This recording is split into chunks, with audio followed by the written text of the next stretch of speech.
disappointed in every one of you. I'm sorry, I don't mean to offend you. I'm disappointed in every one of you. I kiss you on the mouth. No, I'm not cool with that. I'm sorry. One more time. I'm disappointed in every one of you. I mean, I'm dealing with degenerate animals. I'm disappointed in every one of you. Disappointed in every one of you. All right, come on. Honestly, I can't do it, man.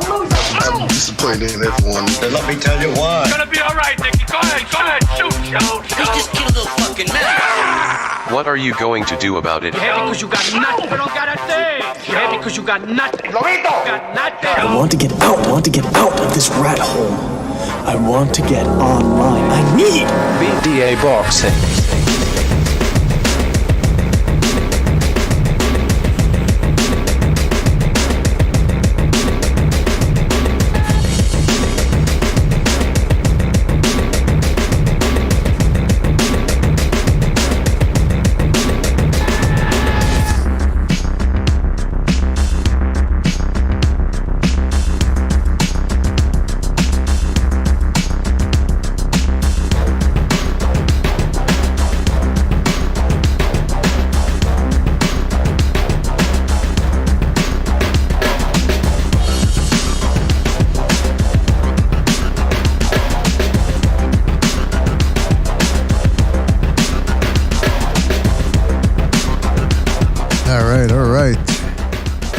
Welcome everybody to another BD Boxing podcast, broadcasting to you live from the True North.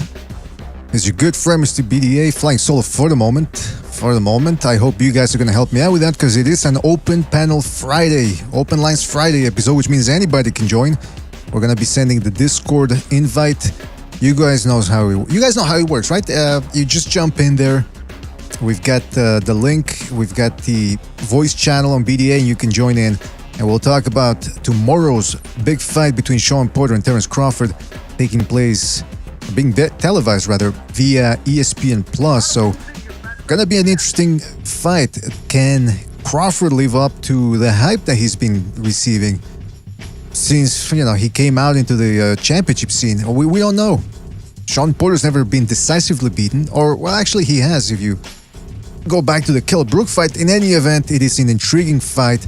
Most people, from what I can see, are picking Crawford, but we're going to want to hear from people here, see if anybody's speaking Sean Porter. I know one guy from our regular panelists, and let's see if he changes his mind today. We'll see. Guys, before we get down to the fun, you know the drill. Don't forget to donate via the Super Chat if you can. You can also join the BD membership program. You get special emojis, badges, the whole shebang, special film analysis as well. And the most important thing, however, is that you continue to like, subscribe, hit that like button, spread the BA gospel. All right?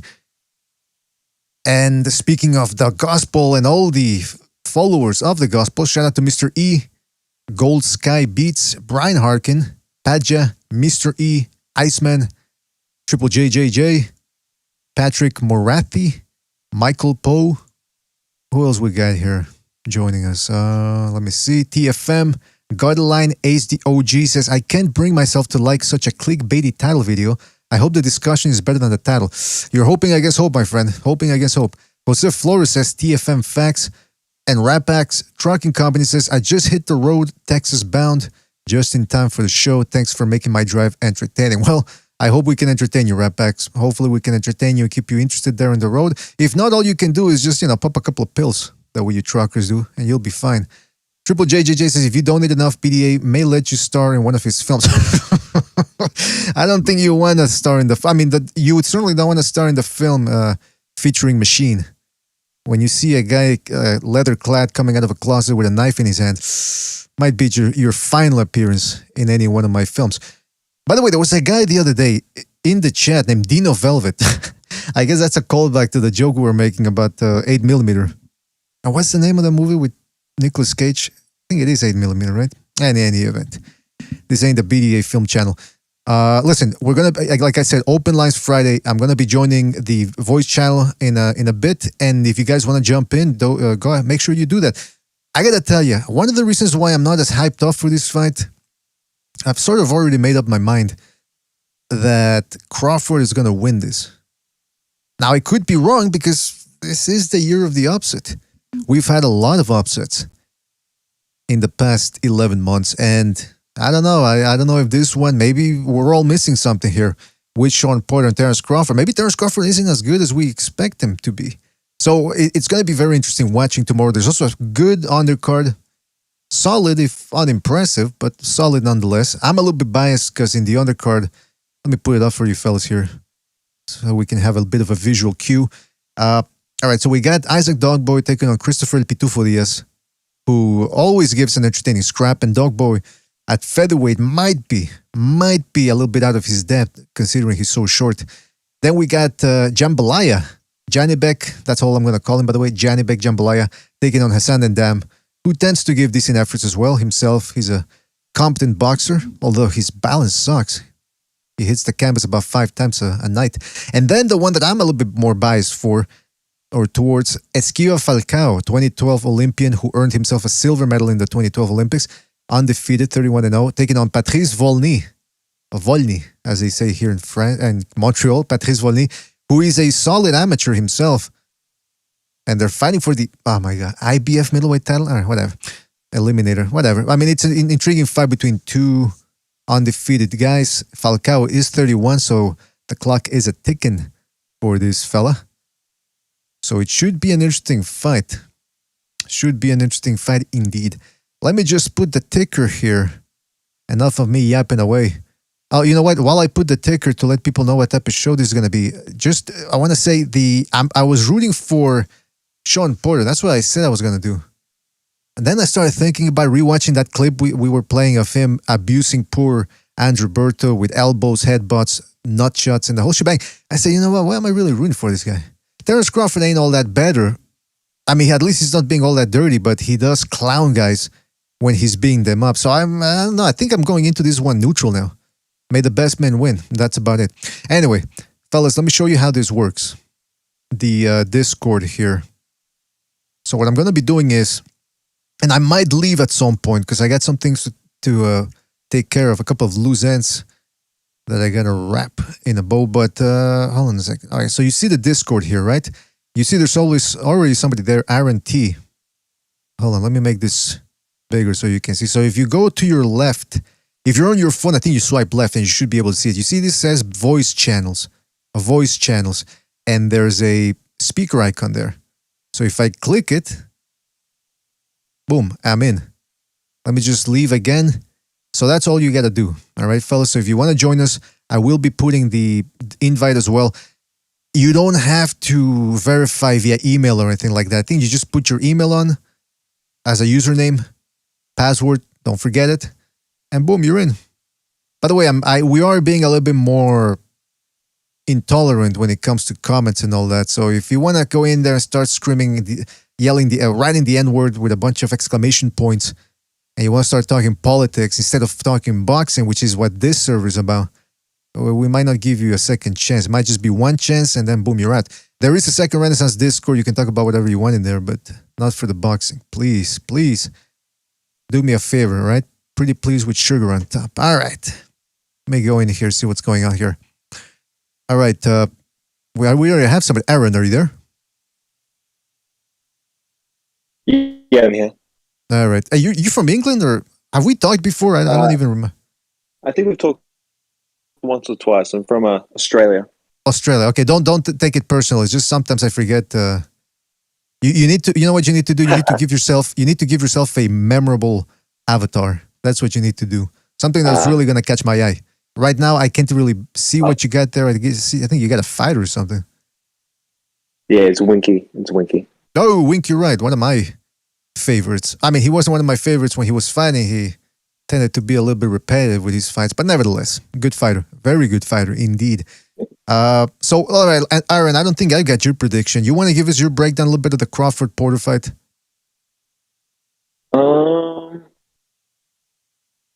I think Crawford will win. I think it will be a decision or a late stoppage. I think he's better equipped to take care of Porter than like Spence was, for example, where Errol can't really move laterally, and Porter was able to actually out-jab him and kind of out-box him, and was losing some exchanges on the inside. But I think Porter is more he can hold, he can grab Porter, he can kind of like neutralize him on the inside, and I think he's more equipped to outbox him from the outside. I think he's got, I think he's a puncher at welterweight, and I don't really know what's going on with Porter's durability. And I think he can get set up.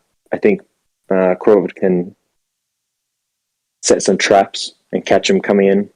I'm thinking a late stoppage somewhere around round 9. I think Crawford will like turn him, get him on an angle, and catch him with a 1-2 coming in. It's interesting because if I'm looking at the picks here and I just wrote yours down, very good breakdown. Makes sense, right? Makes sense. But then sometimes boxing, what you think makes sense is only based on the amount of knowledge you have. And I'm sitting here scratching my head this past week. I've been sitting here scratching my head and saying, wait a minute, what am I missing? Am I missing anything? And if I am, which I probably am, is it substantial enough for Porter to get the win? We've got about, 20 predictions so far. There's only one person picking Porter. And you know what? I don't know if you guys saw the weigh-in, but when they did the head-to-head thing, there's not that big of a height difference. And that's backed up by the BoxRec statistics, which have Terrence Crawford 5'8" and Sean Porter 5'7.5" or 5'7". So it's only a 1-inch difference. The biggest difference here is that the reach advantage. But other than that, I mean, I don't know. Maybe I don't know why I'm picturing Terrence Crawford being that much taller, which he's not. So what do you fellas think? I mean, who's expecting it? Yeah. Yo, ¿qué lo que, Papa? What's good, BDA? Hey, how you doing, David? Hey, what's up, BDA? What's up, toda la raza? Oh, we got a full house now. We got LT, Jimmy, Gonzalo, Felipe, Woo! Cardo 52, Aaron T, MMA champ, aka Haitian Sensation, and of course David dropping by as well. All right, David, sorry, you want to say something? Or? Yeah, I just want to say Sean Porter looks small to me, man. He looks shorter than I remember. Maybe because like he's got muscles or whatever. But yeah, I mean, let's go Crawford. That's all I'm saying. Okay, but you want to be a little bit more specific with that one, or just overall? Because you can do that. People can just say Crawford. And, if Crawford wins no matter what, people say, well, I pick Crawford. But of course, you want to try to be as specific as possible, because if you do get that specific prediction, boom, you get all the gold. I think he outboxes Porter to a unanimous decision victory. All right, I got you down for that. LT, how do you see this fight? Oh, sorry. Aaron, what's man? Hold on. First of all, bro. All right, whatever. Man, these guys didn't do a good job of selling the fight, man. Porter smiling, bro, like, yeah, he's my best friend, telling him I love you and shit. Like, all right, yeah, that's gonna make me want to buy the fight. You know what I mean? But you weren't gonna pay for the. You weren't gonna pay for the fight even. Hey, LT, you weren't even gonna pay for the fight. Come on now. Hey, I live right close to the border, bro. I get it for free. There you go. That's what Televisa buys all the goodie fights. That's what I meant. Yeah. If I have to choose, I mean, I want to say it's gonna be a good fight as long as it lasts. Cause I'm thinking Porter's the man. Ring rust, man. It's gonna play a factor in it. So I'm going for Crawford. I know everyone went for Crawford. Like, ooh, right? But I guess Crawford. Maybe late stoppage or appointing him. I think Porter's going to rush him. Like, he's going to come out really fast. And we saw how Mean Machine rushed Crawford and dropped him. So that could actually happen. It's going to be very fun in the beginning. Wait a minute, hold on. Just because I was doing two things at the same time. LT, so you said Crawford by unanimous decision? Yes, sir. Yes, sir. All right. I got you down there. Or maybe late stoppage. No. There's no maybe. It's either or, man. All right, when we do the picks. Okay, let's go. Okay, all right. Put me for unanimous. Unanimous. All right. Anonymous. Anonymous. Yes, sir. You want to do it anonymous? Who else we got? We got people that I've never seen before. Cardo 52 and J24. You fellas there? Yo. Yes. Oh. Wait, what am I supposed to say? Whatever you want. Like, who's your pick? Who are you picking? Oh, who's my pick? Oh, great question. I don't know. I mean, I like boxing because I like the underdogs that show up. You've had Teofimo Lopez. I can't even. That's the biggest underdog that's actually shown up. That's the first one I can remember. But yeah, Porter, he hasn't got much of a chance in this one, so he might get stopped. He might get stopped, but it's a case of we've never seen Porter get stopped before. So would you say he's definitely going to get stopped this time, or would you say that he's going to get beat down and Crawford's going to win on points again? So instead of him getting stopped, I think Crawford going to beat him down and win on points. So you're saying Crawford points. I think that's a safe pick because, like you said, Porter's fought all sorts, and he's been dropped. Errol Spence dropped him, and Broner dropped him, even though he didn't beat him. So he can be dropped, but he's very durable. He's very durable, and part of that is because his conditioning. Bucho says Crawford stoppage in the 10th round. All right, Bucho, I got you. Yeah, sorry, go ahead. Whoever was going to say something. I think, Porter is a really durable fighter. I think that left hook, was it a left hook? That hook that he ate from Spence in whatever round it was a late round after a war. I think that shot would have taken out a lot of welterweights. So I think Porter is very durable. Can I say something before you guys go? If you remember the way Spence dropped Porter, he was grabbing him behind the head with the right.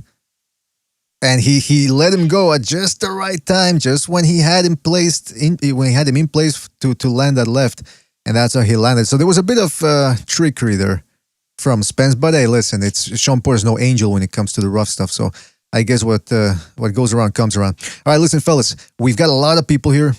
So what we're gonna try to do is when somebody's speaking, whoever's speaking, try to give us a cue near the end of your turn so that people know, okay, he's about to be finished. And before anybody jumps in, whatever, just let the person, give it a 1 or 2 second buffer before jumping in. Of course, we're all going to talk over each other at some point because there's a lot of people, but let's try to do that so we can at least make it listenable for people. There's a lot of people listening out there. And shout out to everybody listening. Don't forget to hit the like button, hit the like, and join the Discord to join the conversation if you wish.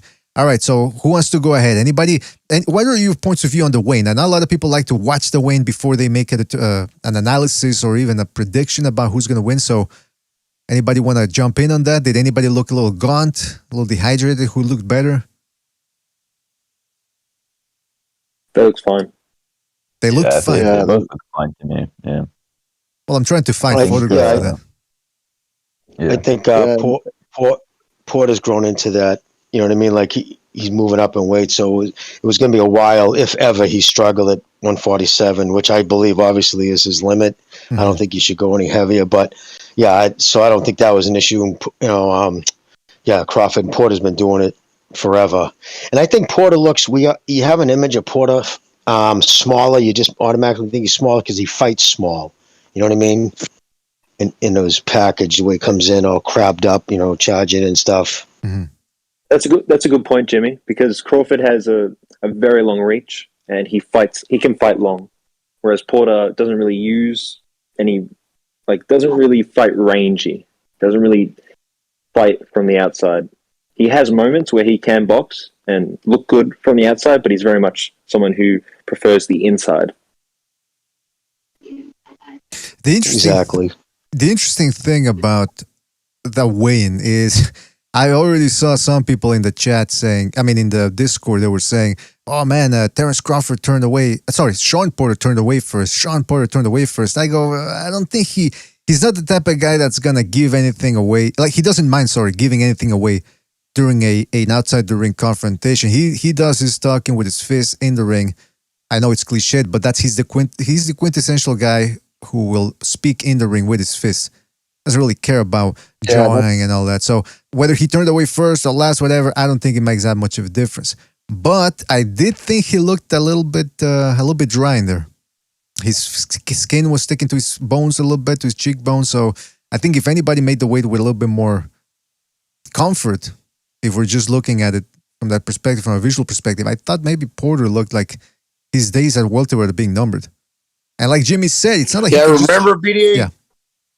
Mm-hmm. BDA, remember when he cut his hair? What was it, about a year and a half ago? It was against Ugas. It was against Ugas, about 2 years ago, yeah. The Crawford looks very natural. and comfortable. Porter. I apologize for speaking over you. Go ahead. I'm very sorry. Go ahead. No, I was just gonna say Porter was falling asleep on the broadcasts too. So what? You know that happens when you're cutting weight really hard. You just like get really tired all of a sudden. So yeah. Did they do an interview or something? Live TV. Yeah, did they do happened. an interview or something? Because the stream I was watching for the weigh-in, they shut off as soon as both guys weighed in. It was for like a broadcast for Fox. He was doing. Oh, okay. Yeah, it's because the last week he's completely carb depleting to get the last pounds off. So he's probably only eating, bare minimum, just enough to keep him going of carbohydrates, which makes you lethargic. What a pain in the rear end that must be. Spitting into a cup, putting on that weight, that suit, that the plastic suit, and just running on the treadmill. Ugh. Just fight at your weight class, man. But I mean, he's in a catch-22. I know, right? So boring. No, but he's in a catch-22 because he's too short for 154 and he's too heavy for 140. So he's got to stay in that 147 for as long as he can. Now, one of the big things that people are talking about is, well, Terrence Crawford, this is time to shine. Maybe it's just me, fellas. I'm not all that pumped up for this fight. And partially, I believe it's because I'm 80% confident Terrence Crawford wins this. How about yourself? How hyped up would you say you are for this fight? Sean Porter doesn't really give a lot of boring fights. And Crawford is, being a counterpuncher and Porter being he's a bit wild sometimes. I think Crawford would take advantage of it. And I'm pretty sure Crawford's winning this too, but I don't see this being a boring fight in any way. It's gonna be a little boring in the beginning because Crawford, in my opinion, he already indicated that he's gonna get on the back foot. I think it was like a slip when he was talking. I don't know, about 2 weeks ago, he said he's gonna get on the back foot. I think he'll do that because you can't get rough with the rough guy before you get your timing down. Similar to like when Estrada fought, what's that guy's name? Cuadras. The one guy's sloppy, and if you decide, okay, fuck it, I'm gonna bang it out with him because the guys come at me, it's like you gotta allow yourself to get the timing down because if you don't, you're gonna get caught. You just don't go in there already knowing your distance and everything. You have to figure that out. And if what's his name? If Porter's that guy that's coming forward, Terrence Crawford's got to settle in and he got to take that step backward because that's his range. Mm-hmm. Yeah, that's an absolutely. Too, Crawford, whenever he gets caught with a good hit, he likes to brawl. He wants to get that hit back, and he wants to make you pay. So with Porter being just a straight come forward puncher, there's gonna be a few brawls in this. I can see this like having a round where they're gonna go at it. I was thinking about this yesterday. Porter, the way he fights, I would love to see him get in a fight with Jose Ramirez. That would be action packed. Mm-hmm. Yeah, you know what? Let's make it spicy because you just brought up that good point about Crawford. When he gets hit, he starts to get into a bit of a funk. Against Kavaliauskas, he got hit, he got dropped. I don't care what anybody says, he was hurt in that one. And then he started pushing the strongman back, and Kavaliauskas didn't seem comfortable fighting backwards. But here's my thing. I remember I said this in the last episode. I said, Terrence Crawford is very hittable. And correct me if I'm wrong, Gonzalo. I think it was you who said, yeah, but BA, everyone's hittable. What I'm saying is, for a guy that's supposed to be the number 2 pound-for-pound guy in the world, or even 1, some people say, he's more hittable than you would expect. He's got very good footwork when he fights pressure fighters that are just jumping in. He does a good job of keeping them turning, but he doesn't really have that great a guard. He doesn't use that much body movement, upper body movement. And right now at 34 years old, however old he is, I think he's there to be hit. And Sean Porter, people don't give enough credit when it comes to him setting up his shots. He's very crafty in there, like Jimmy said. He tucks himself into a little ball. He changes levels, throws overhand rights. Sometimes he'll lead to the body. What do you fellas think? Let's make this spicy. Who's speaking Porter here to pull off the upset?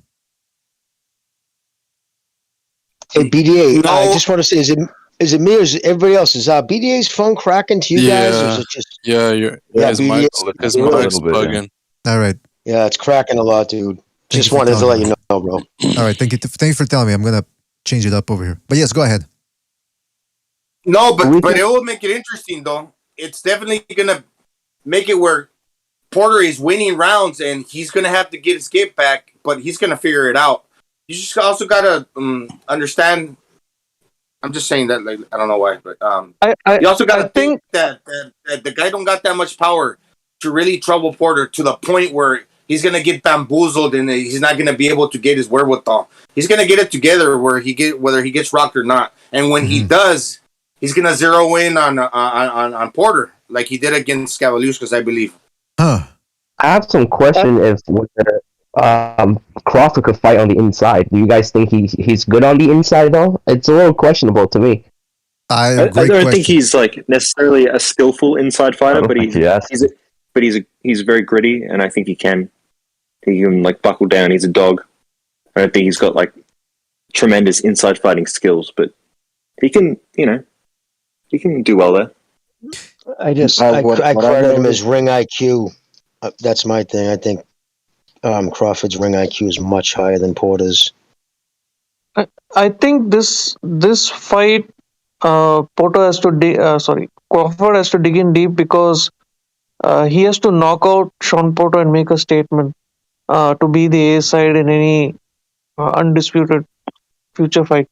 So I know Porter is going to give him a tough fight, but I think Crawford is going to pull out the knockout. I think if anybody, Porter needs the knockout because obviously they want to set up the Errol Spence and Crawford fight, so they're going to give him a decision if it goes to the judges. So if anybody needs the knockout, it's going to be Porter, and I think I gave him about a 60% chance of getting it done.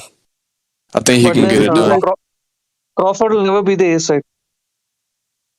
Hey, did anybody see that Crawford sent his representative to the WBC meeting to force them to make him the mandatory against Errol Spence?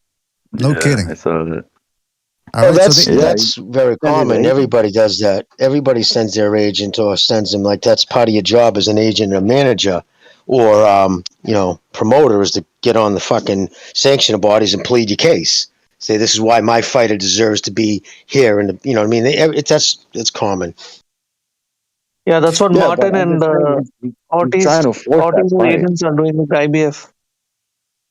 Well, listen, I mean, hopefully they're working on this behind the scenes. We still haven't gotten an update as far as I can tell about Spence and what his condition or the condition of his eye is. Nevertheless, I got to tell you guys, I'm surprised, man, because when this fight was announced, or even before that, when people were speculating about how Crawford would do against the PBC boys, a lot of people were saying, Porter would give him a tough fight, or even Porter would beat him. And now that it's fight week, I'm looking at other YouTubers, I'm looking at the comment sections, I'm looking at message boards. Very few. I don't think I've found anybody that's picking Porter, other than maybe recognizing. You're not lying either, dude. You're not lying because remember, dude, when I first brought that a couple of years ago, I started talking about Porter one night about fighting, Crawford fighting Porter, and a few people actually even on the panel laughed. They're like, "Nah, come on." Yeah, it's funny too. It is. You're 100% right. A lot of people changed their tune. Not the people on here now, but you are right. Well, I mean, people have the right to change their mind, but it's just that what I'm saying is it's indicative of how Crawford has been overrated a little bit. I gotta say that Crawford. I used to be very high on the guy for sure, but he's because people say, well, he's been knocking people out. I go, yeah, but look at the build-up before the stoppages. He's supposed to be the number one guy in the world in a lot of people's lists, and yet he's losing rounds. All that, right? Yeah, Alberto, I'm curious. Are you placing a bet on this, or is it not even worth it to place a bet? Nah, I'm not putting a bet. It's a little too evenly matched in my eyes, but I don't know why so many people are putting Porter off. I mean, Porter took Spence to war. Mm-hmm. So it's like, and I don't see Crawford beating Spence. And Spence is from Dallas. Of course, I'm a fan. I'm from Dallas, but Spence isn't all that to me either. So it's like, I don't know. I could see it going either way. That's not really how it works because styles make fights, and I don't think Spence was as well equipped to take care of Porter. Although I think Crawford has a few liabilities in his defense, and he can be caught pulling back in straight lines and leaning. And I'm watching the Felix Diaz fight right now, and he's a bit of a he's a similar archetype to Porter, and I'm seeing flaws from Crawford. I'm seeing flaws. Mm-hmm. So Sean is a live underdog. I'm just picking picking Crawford because that's a comfortable pick. I just think he can Let me tell you something about comfort, Aaron. Comfort breeds fear. Learned that a long time ago in the jungles of Costa Rica. And I got to tell you, you bring up the good point about Crawford's liabilities. We've shown this before in video, how Crawford tends to drop his hands. That's how he got caught against Cavalius, because he's gotten away with it so far. But, I guess the question I'm trying to ask here is, what chance do you give Porter? If you're going to give it in a percentage-wise, what percentage of chances would you give Porter in this fight? 20%, 30%, 50-50? Like I said, I 25. think he's gonna need the knockout, and I think I give him a good 60% chance of getting that done. I think he can do it. But if he doesn't get the knockout, I mean, he's definitely not gonna get that decision. Because, I mean, where does he go next? If he wins this fight, like what do they do with him? They probably, who knows? But this is supposed to be Crawford's last fight at top rank. 154. Yeah. So I mean, they're not giving him a decision. Well, do you think he stands a chance at 154? Sorry? I asked, do you think any of you think he stands a chance at 154? Porter? Crawford? No. Porter. Neither of them. Crawford. No, But guys, I want to say, I think Porter I think Porter was like kind of half retired, man. He just came out of nowhere to take the fight. Like he seemed kind of retired with his podcast show, becoming an anchor man. But no, I don't think so, man. I think after this fight, I think he's gonna ride off into the sunset, even though he loses. To answer your question before about Porter and Crawford at 154, I think Porter has a chance against Castano because I think that's a good style matchup for him. That'd be a great fight, yeah. Yeah, but I think I don't see Crawford doing well at 154 at all. I really don't. I think Porter is maxed out at 147. Yeah, I think he can take like a Rosario who doesn't have a chin, but he doesn't have a body. And guys, I want to say too, remember, this is a top rank fight. So, you know what I mean? Like, whether they give it to Porter or Crawford, obviously he's going to be the house fighter is going to be Crawford. It's his corporation putting up the money, which also, by the way, is he's getting a career high payday. He's getting $3 million almost over his guaranteed. They're giving him $6 million guaranteed, which is pretty crazy. But anyways, yes. So the PBC has nothing to do with this. Al Heyman, this is all him. So even if they give it to Porter, that doesn't mean anything. Like that has nothing to do with the PBC. That doesn't mean they're going to make the fight. Remember, they only made this because the WBO mandated it. Like Porter said, it came out of nowhere because they weren't even entertaining. Like they were sending, I was told by someone who works there, and they were sending fucking offers over there regularly, and they weren't even getting responses. It wasn't until the WBO mandated it. Huh. Well, that's interesting because they did say, real quick, they did say that Crawford is, I think Crawford said this, he's willing to work on a fight-by-fight basis with Top Rank. So that might mean, hey, maybe Top Rank doesn't commit any foul play on the scorecards. Maybe they stay loyal to Crawford or maybe neutral. I don't know. But it's interesting that he's not gonna completely abandon or he's not thinking about completely abandoning the, yeah. Well, right, $6 million. In his contract, he gets $3.5 million guaranteed, COVID audience or not. He gets 3.5, and he's held Bob to that when Bob was hoping he would take a fucking haircut, and he wanted his 3.5. So that's all Bob was obligated to pay Crawford for this fight. But instead, they gave him $6 million guaranteed. That's $2.5 million more. And if that's something Al Heyman isn't going to do. He just doesn't have that kind of money. Spence is the highest paid per fight is 1.7, I think, 1.75. Right. So they don't got that kind of money over there. So I think that was Bob saying, you know what I mean? So let's see if that works, is all I'm saying. Hey, but how did they drop the ball? How did they drop the ball with do you guys think Terrence Crawford is worth 4, 5, 6 mil? Because I know as a pay-per-view guy, he's completely flopped the 2 times he's been under. So what guarantees him that type of payday? because if he beats Porter convincingly, that opens up a door for a huge Spence pay-per-view. That would re-spark it. You know what I'm saying? It should have went off 2 years ago, but that could bring in, I would definitely say, over 500,000 pay-per-views. Jimmy, is this why PBC hasn't been like promoting the fight? Exactly, brother. Hey, but I saw their page. It's not a co-promotion; it's a top-ranked show. Yeah. Right. Yeah. They didn't even, the reason why they canceled the purse bid because Al said, "I'm not even going to bother bidding." So that's why they worked it out, because it was going to go to a purse bid because they weren't negotiating, and then they just worked it out because Al's like, "I'm not bidding. I don't want. This isn't my thing. This is yours." And that's the reason why I think the only stipulation the PBC said was it had to be a pay-per-view, because because all his fighters at that level are on pay-per-view now. I think PBC's only. Go ahead. How much is Porter getting? 4 million. He's getting 4 million guaranteed. I think 4 mil. I mean, listen. I've said it before. Just because Crawford is good, but I like to think, or that he thinks he deserves all that money because he's good. How are his ratings? I'm gonna check them out when you guys start. We get into it. But what are his ratings? 2019 he was 20. I'm sorry, DJ, but 2019 he was the number one viewed boxer. He had the highest rated TV on ESPN. Okay, there you go. Yeah, so so he did actually have a good 2019 in numbers. And that Postel fight soured you, I remember, big time. Me, a lot of us, the way he finished that fight, that hurt him going forward. I think he's realized that now. I think it's obvious he's trying to knock people out now. He knows that. Bob must have had to talk. Listen, dude, you want those fucking pay-per-view numbers up? You got to make people want to buy them.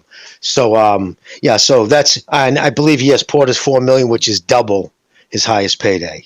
So he had to go to Top Rank to double his fucking highest payday. But I mean, am I crazy in being critical of Terrence Crawford's last performances? Because I know we got into that sometime. I think it was an open panel. And look, Terrence Crawford, people say, yeah, he's stopping guys, but are we really that impressed with him stopping Kell Brook? He looked like an Ethiopian refugee on the day of the weigh-in. He was gaunt. He looked like the crypt keeper. I mean, come on. And even then, he was still outboxing Terrence Crawford for as long as the fight went. Yes. But listen, they're putting Terrence Crawford against this competition, and he's doing what he's supposed to do against them, right? And if he steps up and he beats Porter, and he does it in the fashion or close to the fashion as he does his other opponents, then he definitely deserves the $6 million. I mean, he's really destroying all of his opponents he's fought so far at 147. So, I mean, come on, what more do you expect from him? And, so yeah, man. You know what I expect? I expect him to do that to Sean Porter. If he knocks out Porter within 5 rounds, he deserves that for $5 or $6 million. Exactly. Yep. And I think Bob's actually invested in what he sees. I think it's an eye test. Obviously, you can't. I mean, Kell Brook was washed without a doubt. I think it was just you wanted to see the way he would stop him. You know what I mean? It wasn't going to be how he was going to do against him. I think it was pretty much set in stone. I mean, I liked the way he finished him. I liked the way he threw his punches together. But yeah, you can only rate that so high. But I think Bob is just banking on his years in the game, and he really sees something in Crawford. He thinks he still can be the man at welterweight, which is a money class, as we all know.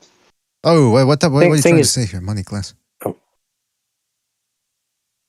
don't know. There was some underlying sort of anti-Semitic. Go ahead, Felipe. Go ahead. No, I was just saying it's easy to look good against like the competition that he's been fighting. Like Shot, Kell Brook, and Amir Khan. We saw how bad Benavidez Jr. looked in his last fight, so that win's not really aging too well. So, I mean, it's going to be an interesting fight because, I mean, this is by far Crawford's best opponent at 147. So it does have that intrigue to it. I do think Crawford is going to win probably a late stoppage for a decision, but I mean, there is that intrigue of his opposition has been really weak at this weight class.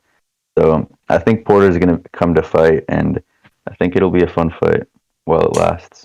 Hopefully, man. One thing I don't really like about the whole thing is I don't know if you guys caught that blood, sweat, and tears, but Crawford was like kind of propping himself up for knocking out Kell Brook. He kept mentioning that everybody was doubting him and nobody believes him, that he would beat Kell Brook, but it's like, bro, everybody believes him. Like, come on. Did he really say that? Oh, man. Yeah, he said that was his biggest test. Oh, that sounds like Caleb Plant, man. BJ, if you don't put like all the stuff that has to do with the fighters, like them being weight drained or whatever, if you don't put that in, it looks like a good win. But if you put in the weight draining, him being shot, then all the context. His resume, if you put the context in, then his resume looks bad. But if you don't add context and you just add, what these fighters accomplished and everything, then his resume looks good. But MMA Champ's trying to get a job with Top Rank as one of their online motivators. I mean, come on, man, take away the I mean, look, listen, you made a good point, MMA Champ, about how at least he's taking them out like they are weight drain and all that. But now that this is why we're seeing this fight. And I do believe he's gonna, like most of you guys, I think he's gonna step it up and piece Sean Porter up. I think Porter's gonna go the distance. But here's my prediction: I think he's at some point you're gonna see Porter looking more frustrated than you ever seen him before, and even more frustrated than in the Kell Brook fight. You remember how Sean Porter got countered on his way in when he fought Danny Garcia? He had them hooks ready. It's going to be the same thing. He's going to be countered on his way in because Crawford's is long reach. 1-7, which I believe obviously is his limit. I don't think he's watching that. Hey, hold on. Who's got their TV on? Who's got their TV on? Someone's got background. T1. We can hear that. Yeah, and it's way delayed. That's fucking Jimmy who spoke about 2 hours ago. So please, guys, keep yourself muted. And if you're not muted, please don't have your television on. Also, being weight trained is like being what? You can't really tell. Well, you could tell, but you can't really say for sure they're weight trained because Teofimo looked weight trained and he beat Lomachenko. So that's what I'm saying. Just because a fighter looks no, it didn't. Yes, he did. Don't start this. Don't start. No. When we're talking about weight drain, we're talking about more performances. Teofimo, he looks strong, he looks fast, he looks explosive. His conditioning, he faded a little bit down the stretch, but that's to be expected. I'm talking about the weight. He looked weight drained weigh-in, and look what he did on Saturday night. That's what I'm saying. Like, well, let's not remove the context, as you said. How did he look? He looked good when Lomachenko wasn't doing anything, and once Lomachenko turned it up, this guy was huffing and puffing. And he can get away with it because he's 23. Neither of these guys are in their 20s. They're both in their mid 30s. Let me check. Yeah, early 30s. I think Terrence Crawford's 34, isn't he? Yeah, he's all 34. Crawford's teetering on the edge. I thought he's 33. No, they're both 34. They're 34. 34. Oh, they're both there. Yeah. So they'd both be already retired for a year if they were Andre Ward. Jimmy. Just saying. The thing is, with Crawford, though, he's wasted his 147 boxing years. That's the thing about it. He's done great in 140, but 147, he's, no disrespect, he's beaten Amir Khan and Kell Brook, which ain't saying much, a shot card of Brook. I mean, even though Paul's lost 3 fights in 147, his resume in 147 vastly superior than Crawford's. So I think Crawford has got obviously a hell of a lot more to win, and I think Paul's hopefully looking to take advantage of that with maybe a Hail Mary shot type thing, hopefully. That's why I don't understand the odds on this. What are the odds again? Do they got? I think he's 5-1. Crawford is 1-7, and Porter is 5-1. That's ridiculous. It's the eye test. It's the eye test. So if he beats Porter and then ends up beating Josh Taylor later on in the year, or actually next year, how would his resume at 147 look? Would look good. Yeah. Would look good. Yeah, would look good.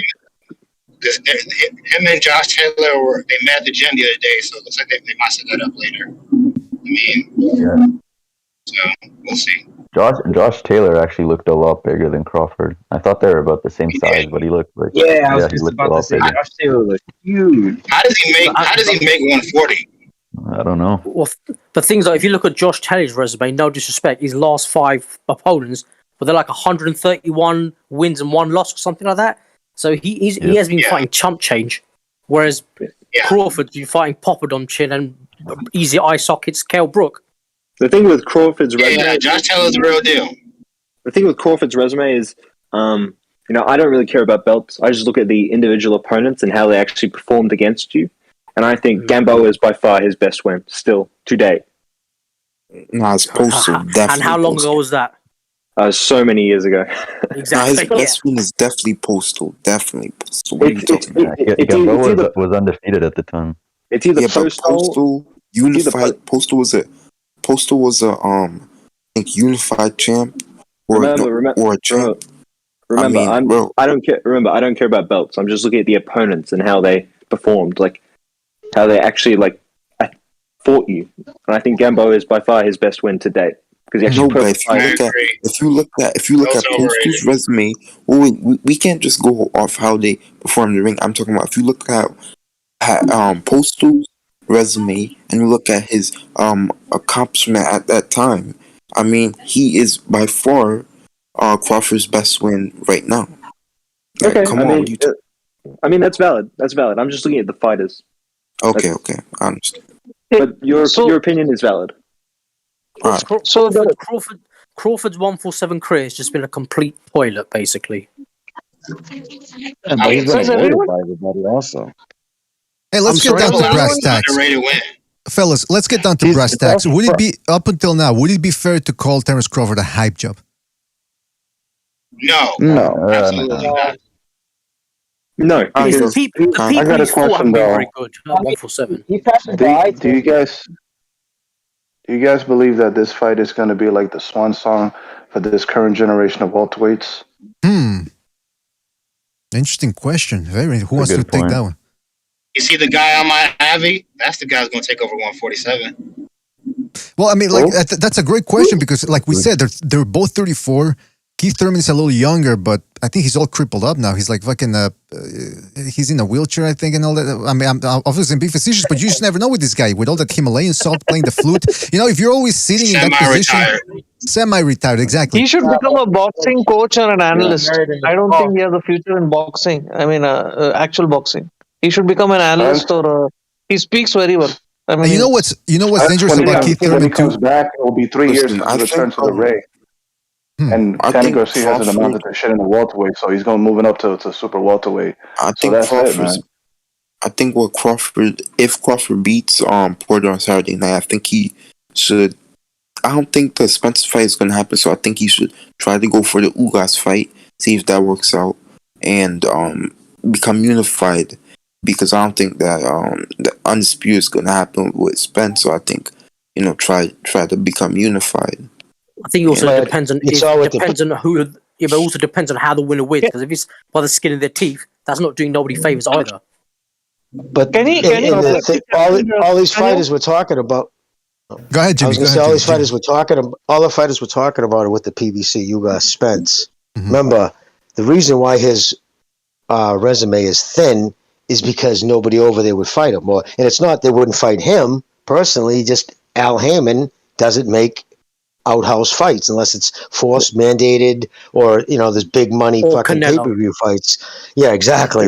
He brought him in house, but he wanted to make sure he brought him under his umbrella because he gets 15 on both sides. But the thing is, he refused. I mean, this went on. What did he go up to welterweight? That was almost 4 years ago, and for 4 years they wouldn't even negotiate. So I'm curious, does this even change anything? Does it go back to fuck you, back on Ignore Island because you're not with us? Is Al going to punish him like he has been doing? Al's been punishing him. You didn't sign with me? Well, you don't get my fucking welterweights, and that's the one division he's had under wraps since 2015. You never know. This is his last fight under the contract. That's what I was top rank. Oh, that's what I'm saying. He would have to go. Yeah, he would have to sign with the PBC. Bro, I think he'd have to take a haircut. I think Crawford's best bet is to fight to move to PBC and fight Ugas or something like that. Because I But mean, the thing is, would he actually do it? How certain are we that Crawford is gonna go after he has his last fight with Porter? listen, Or like maybe can just move to Matthew or something. I don't know. his contract's gonna be up. That's if Crawford wins, because this is a win-win for Porter. For me, Porter's got everything to win this match, and Crawford's got everything to lose.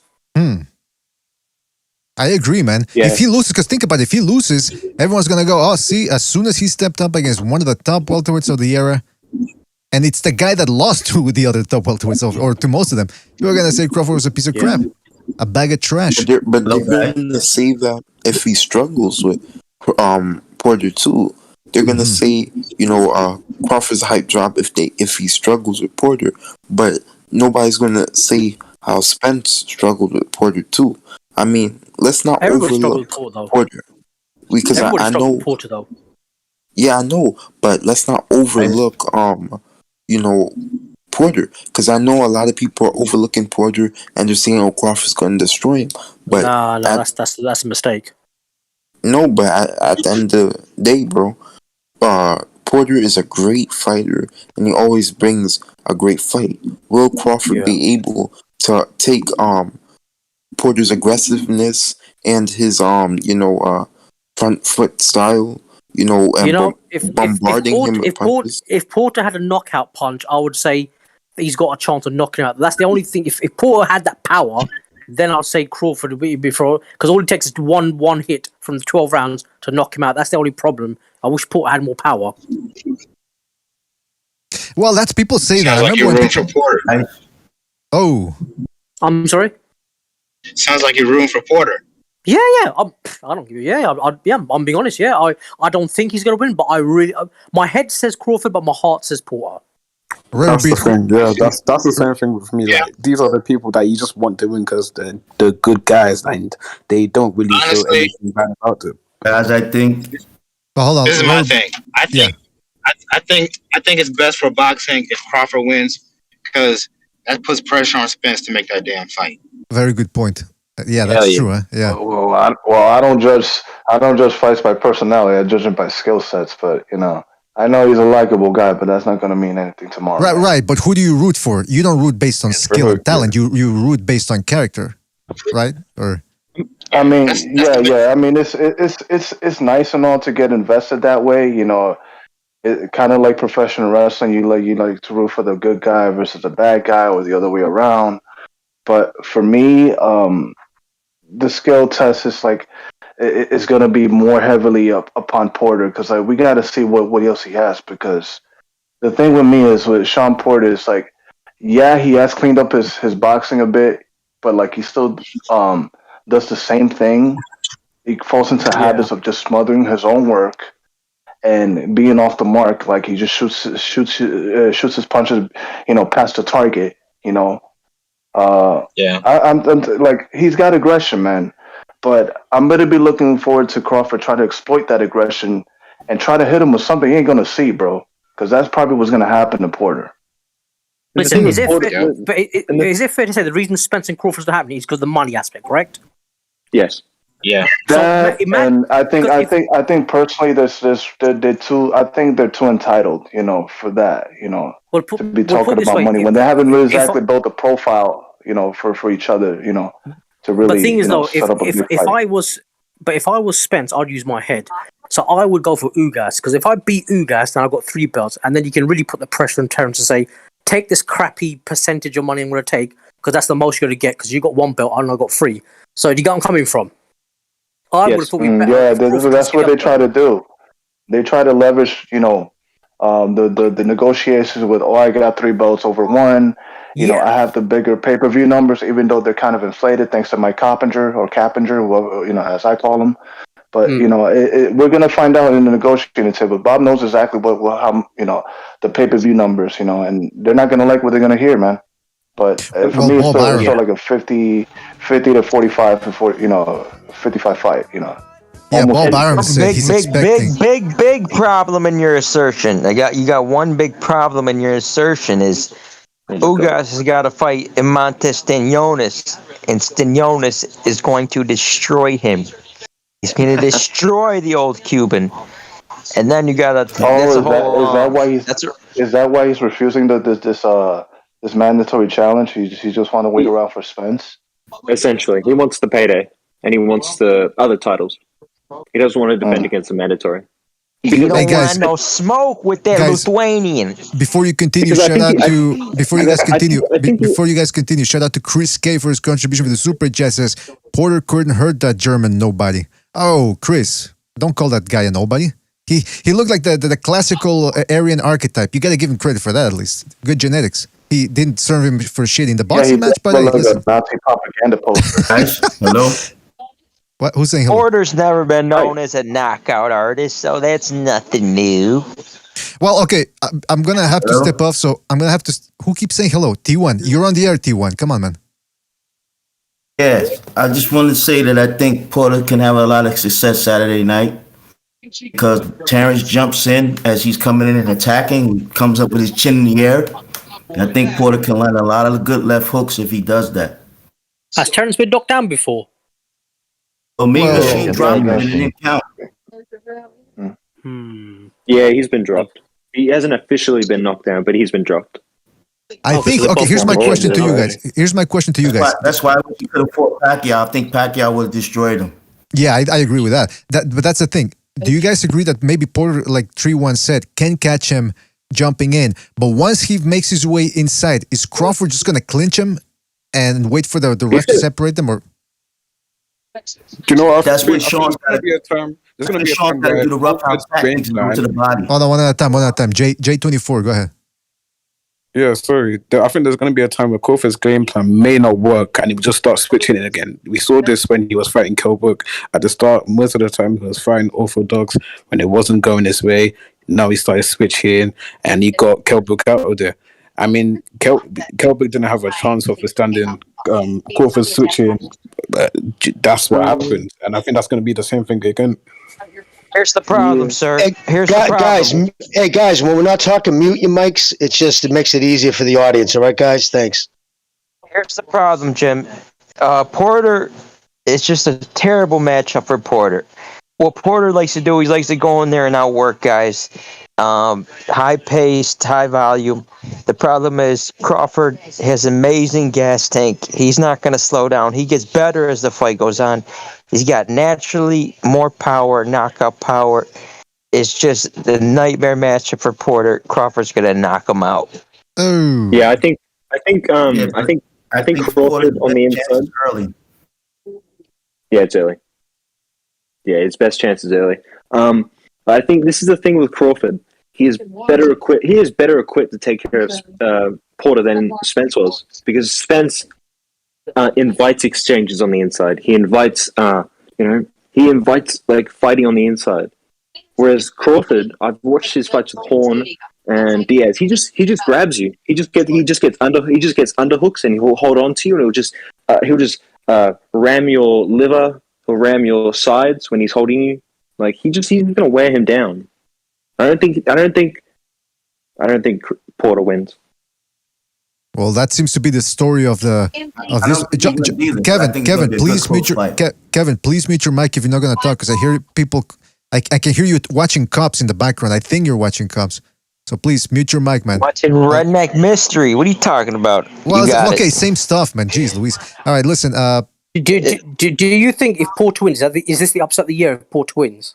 Oh, that's a good. Oh, no doubt. Why would you have fucking TV on? Jimmy, you're on. Yeah, oh shit! I thought I was muted. Sorry. Somebody got cut. All right, but yeah. I mean, this has been the year of the upset, but I think this would be the biggest upset, right? The most high profile. Yeah, the most high. Oh yeah, profile. it would be because of the profile of it would be by far the biggest upset. Because this is, I mean, like somebody said earlier, I apologize, I don't remember who's the name, but they said this is, it's all on Crawford, right? He's got everything to lose, but he's also got the most to gain from it. Because if he beats him and he beats him better than Spence, and they do better numbers, boom, that shuts up everybody. It's just the way it is. But if he loses, then he's got to wear that. Mm-hmm. Well, but guys, is this really truly an upset? because Crawford hasn't really fought anybody. Crawford's at minus 700 in Vegas right now. I would say that's an upset. Minus 700? If you look at his resume, he really Yeah, hasn't that's what fought I said. anybody. 1 to 7. I said 1 to No, 7 earlier on.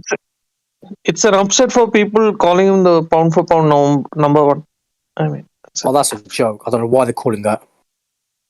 Well, 3-1, you asked the 3-1. You asked the question, or sorry, T1. I don't know why I keep calling you 3-1. T1, you mentioned that, like, why would it be an upset? So I'm just curious, who are you picking in this one? I like Crawford to win the fight, but it wouldn't surprise me if Porter won at all because I feel Crawford's resume is not that great. I mean, he fought at age Kell Brook. You know, he beat Victor Posto. You know, I don't see any really signature wins on his record. Okay, question, just a general question for the panel. Do you guys think Josh Taylor's run at 140 or Crawford's run at 140 was better? I think Taylor's run was a bit better. Right now, I'd probably say Taylor. Yeah, I'd probably say Josh Taylor. Josh Taylor's an impressive young man. Yeah, so I don't know why people consider him so high in the pound for pound list. It's the eye test. I mean, at least now. Okay. Hey, how did the panel score that Josh Taylor versus Regis Prograis fight? I honestly had Regis winning. I really did. I think I had Taylor winning by a round. And I think him fading late and losing the championship rounds clearly is not a good sign if he's fighting Crawford, who gets stronger as the fight goes on. I think Prograis should have got a knockdown. I mean, in such a close fight and the guy's home turf, it's very tough to get a decision. Prograis doesn't really have a second gear. I don't really think he has that grip. He can fight. He can fight back, and he can defend himself. And he has big power, but I don't think he has a third gear or a fourth gear that he can tap into. I would love to see Regis move up to welterweight. I wonder what's holding him back. I feel like he'd hold his own against Terrence. I feel like he'd hold his own against even Errol and obviously Keith Thurman. Keith Thurman's on his way out, but he's a huge 140 pounder. I think he needs to go to 147. There's big fights there. Yeah. I mean, if we're just looking at performances, shared performances, he's a better welterweight than Danny Garcia, who did not look good against Redcash, and Prograis just kind of wiped him out easily. You guys feel that if Porter wins, that everybody would automatically assume that Errol Spence is better and always was better? Yeah, I think that'll be the narrative. Better out of who? Better out of Crawford, you mean? No, I mean, if Porter beats Crawford, would everybody just assume that Errol Spence was always better? Because I feel Crawford's getting old, man. He's probably a little over his prime. So, but I always felt Crawford would have beat Spence any fucking time. Oh, between them two, you mean? Yeah, I think people will. I think people will overrate Spence if Porter wins, and if that fight gets made, I mean, they're both past their peak. They're both past their prime. I think Crawford wasted away his prime years, and I think Spence is just kind of, with injuries and layoffs, I just don't think he's at his best. Yeah, well, he was avoided like fuck in his prime years. Nobody wanted to fight that guy. Yeah. Like Steve Kim was saying, these guys just sit out and they don't even want to fight non-title fights. Like, people hardly see Crawford once or twice in a year. He just, like you said, he just wasted his. It's funny. You look at fighters like Canelo, who will do 4 fights a year, and some of these guys don't even want to do 1 fight a year. Yep. But guys, I mean, it's easy to do that when you're. Hey, it's easy to do that when you're fighting UK bums. No disrespect. No. But that's what Crawford fought though. Last few fights were UK bums. Also, Canelo, unlike Crawford, has the power to pick and choose who he wants to fight. Who's going to turn down Canelo? If what Canelo's doing, how come nobody else was calling out those champions? Nobody was calling out Callum Smith. Callum Smith was a legit fucking fighter. I thought so, and nobody was calling him out. How You come know they they didn't fight weren't each calling other? out Colin Smith. Apparently, Nobody. Caleb Plant sent him some contracts. Apparently. They were not trying to No, fight each no. other. None of them wanted any smoke. None of them wanted to lose that O unless it was to Canelo. Hey, put That was yourself. it. Put yourself. No, let me finish. Put yourself in Cal Smith's shoes. Would you take a challenge from, let's say, David Benavidez or Canelo? You're gonna No, pick no, no. Canelo. That's That's not. the highest payday, right? Look, that's not what I'm saying. What I'm saying is, how come if what Canelo did is so easy, why is nobody else doing it? Because Doing what? Because of Bob Arum. Arum stopped the Pacquiao Crawford fight. Hey, fellas, I just got back here. We're talking about Canelo now? I thought we were on the Crawford train here. I mean, we can get to Canelo later on. You know, but yeah, we'll talk about that later on. But this guy brought up Canelo like he did something special. Like all he did was cherry pick the easiest division in the entire boxing world. So Well, listen. Oh, This God. Crawford, Canelo's Cherry run, pick champions. I'm fed up of hearing this, man. Canelo's run at 168 was, Canelo's run at 168 was very Terrence Crawfordish when he took out the It was people better at than 140. Crawford's run. Yeah, it was a little bit better, but he same wasn't that great. He wasn't that, you know, he was, Caleb, I was saying that before the Caleb Plant fight. Like, Caleb Plant's good, don't get me wrong, but I mean, you really expected this guy to beat Canelo, man? Come on. But look, listen, let's stay online here. We'll get to the Canelo thing later on. But with Crawford, I think Virtuoso brought up a good point when he asked the question: if Crawford loses or Porter, whatever, is this the end of this generation of welterweights? And if it is, how do we judge or how do we rate this past era? Because in a way, okay, Porter, Garcia, and Thurman and Spence, they almost pretty much fought each other. You gotta give the Overrated. overrated. All right. Yeah. Yes, I agree. Totally. I think they will be remembered as A lot of promise, Just but there. nothing but hot air at the end. Thurman and Spence had injuries. Right, but regardless of why it didn't work out or why it did work out, how do we judge it? pussies because then they didn't They're all fight each other. butches. Well, The only one I respect is Porter because he didn't give a damn about his O, whereas everybody else tiptoes around the friggin' O. Yeah. Yep. True. I agree with that. That's the worst thing. The worst guy with the worst record guy is probably going to, for me, I respect him the most because he doesn't give a damn about his O. You know, so yeah. And he came to fight. He came to fight against all of them. Whereas Danny Garcia, I felt that he cashed in. I felt that he cashed in against Spencer. He didn't really try. You know, he put up an okay effort. He put up an okay effort, but Porter went to war, and he actually Keith Thurman only fought Pacquiao for the money, and Terrence and Crawford, they're dancing around each other like they're the dog's dinner, but they're avoiding each other as well. So I respect Porter more than anybody. You know, after this one. I'm more excited for the welterweights coming up right now than I am the present. Huh. Yeah. Well, can I say this is the future of the division? Can I take the devil's advocate approach here? At least, like I said in the beginning of the question, at least Keith Thurman did fight Porter and Garcia when they were, especially Garcia when he was undefeated. At least Spence did fight Porter and Garcia. And like you guys said, Porter fought almost everybody. They fought each other. Crawford was really the odd man out. But for the most part, they fought each other. But what I'm looking at it here is, I'm looking back at this generation of welterweights, and the only one that really stood out a little bit was Spence. And even then, he sort of, the outside of the ring events sort of stall his career and keep stalling it. So it's almost like none of these guys ever lived up to their potential. Keith Thurman, when he was undefeated coming up, he looked like he was going to be a potentially, dominant figure, and then injuries stopped him, and then Pacquiao came along. So I don't know. Is it fair to say it was a little disappointing? Well, figure the PBC started May 2015. They had every top-ranked welterweight under contract at the time.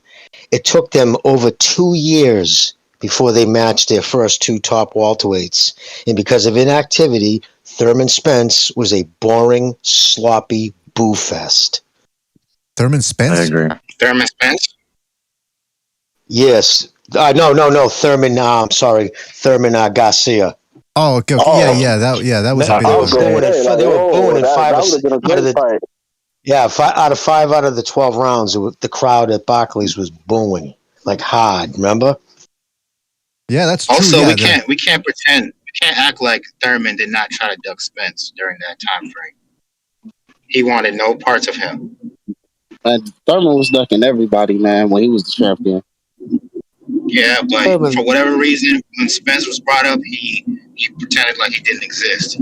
He said, "Oh, he need to get a belt first." Spence got a belt, and he just kept coming up with excuses. He didn't want to fight Spence because he doesn't like it to the body.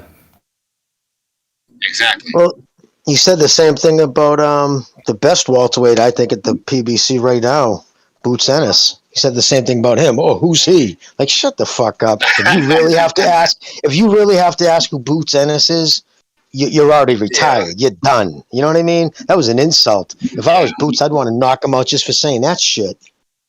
He also told Crawford to get a belt as well. That's a thing he's used a lot of times. Yeah, that's a line. That's like a pre-rehearsed line. It's funny though, because I don't know if you guys ever saw the video with Thurman and Malignaggi when Thurman goes, "You better not be ducking me, son. You better not be ducking me." And I think you're ducking everybody else, dude. I think what happened with Keith Thurman, as soon as he won the belt and then everybody started to challenge him, he just kept coming up with excuses. Oh, well, I got to do surgery. Oh, well, I got to do this and I got to do that before I even fight you. And then I don't know, man, because Thurman from Florida, I really liked Thurman. I liked his style and everything. And then as soon as he became champion, he just became a shit show. So then he had that. Yeah, and he had that mystery fucking car accident. Remember that? All of a sudden, he went dark in 2018 because it was, he said, of a car accident, but never posted anything about it. He just claimed it was a car accident. Well, people in his camp or people around him were saying he was grossly overweight. It was when he first started dating that girl he married. Yeah. She's probably a good cook. That's usually what happens. Well, the thing is, though, Keith Thurman's name one time suited him because that's how you done. You won the belt one time, and that was it. No, nothing else. Oh, goodness gracious! Shots fired. Yeah, but Keith Thurman was a good fighter, man. And not for nothing, Danny Garcia. They asked him, "Hey, who hit harder, Spence or Thurman?" And the guy said Thurman. So he had hand speed, he had power, he had good skills, but again, he just fell short. And somebody mentioned that they have more hope in the future welterweight class. But then that also begs the question, will Jaron Boots Ennis stay at 147 for the next couple of years? Because it looks like he's sort of bursting at the seams a little bit there. He says he wants to go undisputed at 147, 154, and 160. He'll say that. Good luck, because you need a lot of politics. You need a lot of politics on your side to even get stuff like that done. You can't just say you want to do it. You gotta get people to work with you. I think just to get him and Virgil Ortiz together would be a miracle in itself, man. Yeah. I think he'll pick up a belt at 147 and then just move up and mix it with the 154s that the PBC has, and they have a whole stable there. Wait, just so I'm right here. Isn't Josh Taylor? Isn't he undisputed at 147? No. I might be wrong on that. 140. Okay. All right. Well, they're saying now. Go ahead. Somebody go. All right. I was going to say, Josh Taylor, apparently they're talking about, I think Bob Arum or somebody mentioned that if Josh Taylor wins his next fight, he's moving up to 147. And if Terrence Crawford is open to fighting with Top Rank on a fight-by-fight basis, that's the next fight. And you got to remember, these guys don't like to look, they don't like to look past certain fights, but their promoters certainly do. They're already working, behind the scenes. Okay, we can fight this guy, setting up that fight. So it's probable that Josh Taylor, and then that brings the question: if Josh Taylor moves up to 147 and fights Crawford, where does that leave Teofimo Lopez? That's out. Like, find somebody else. He needs to fight like Jose Ramirez, Jose Carlos Ramirez. He could fight that guy. Find some other 140 pounder. Cepeda's the WBC. Wait, I'm sorry. Teofimo needs to stop being a punk, and then unify his division and fight Devin Haney. because you're not undisputed. 100%. Stop taking Did you Canelo. but did you see that, guys, when Fake ass Canelo won? undisputed. Yeah, but did you see when Canelo won and Theo Lopez was right next to Canelo and his dad was like, "Yeah, we got 2 unified champions." I'm thinking, no, I see Canelo, but where's Josh Taylor, dude? Shut the fuck up. You know what I mean? Right. Josh Taylor put out a tweet that's like undisputed and then there's disputed. Oh. Right. Oh. You got one more belt, Teofimo. So stop being a punk. But did you see his dad that started? But did you see somebody asked his dad the question? His dad started swearing at HBO or Showtime, whoever's got the belt, and somebody had to tell him to calm himself down and put his hand over the dad's mouth to stop him swearing. Oh, really? Yeah, he's like Angel Garcia, man. I mean, first of all, HBO ain't in the boxing business anymore. And second of all, look, I'll tell you my opinion. I'll tell you my opinion about this. I don't care about the belts. To me, undisputed means, is your position disputed? And I think that after he beat Lomachenko, he is undisputed, meaning he is the best lightweight. But he needs to fight somebody, man. Somebody with a pulse, because this kombucha guy, he's good. Don't get me wrong, but it's almost like Caleb Plant versus Canelo. Okay, he's good, he's quick. You can see he's got skills, but is that really the guy that's getting your blood pumping to see him fight Teofimo Lopez? Put him in there against Haney. Put him in there. I want to see him fight Devin Haney, man, so bad, bro. Like, cause I really like Devin Haney, and Devin Haney been going after everybody, and for some crazy reason, he don't want to fight him. He deserves an opportunity. Yeah. Teofimo is ducking Haney. He doesn't want to fight Haney. He'll lose to Haney, and I'm confident in that. Whatever happened in that sparring session between Haney and Lopez, he doesn't want to fight Devin Haney. I think that's what Devin Haney. Is there any footage of this? Devin Haney literally messed up sparring these guys and everything, and and now nobody wants to fight him. Like, nobody legitimately call, and it's not like he's even a big puncher. It's not like he's even knocking people out. He's just outboxing people, and nobody want to fight him. Like that's why I said in my eyes, bro, that Devin Haney's the boogeyman of that division, because nobody wants no problems with him. But it's getting to a point that the walls are closing. And at the end of the day, you're going to have to either get down and lay down. You're going to have to fight him regardless of the situation. Yeah, I just see... Haney knocks him out anyway, so don't even worry about it. No, I see Haney...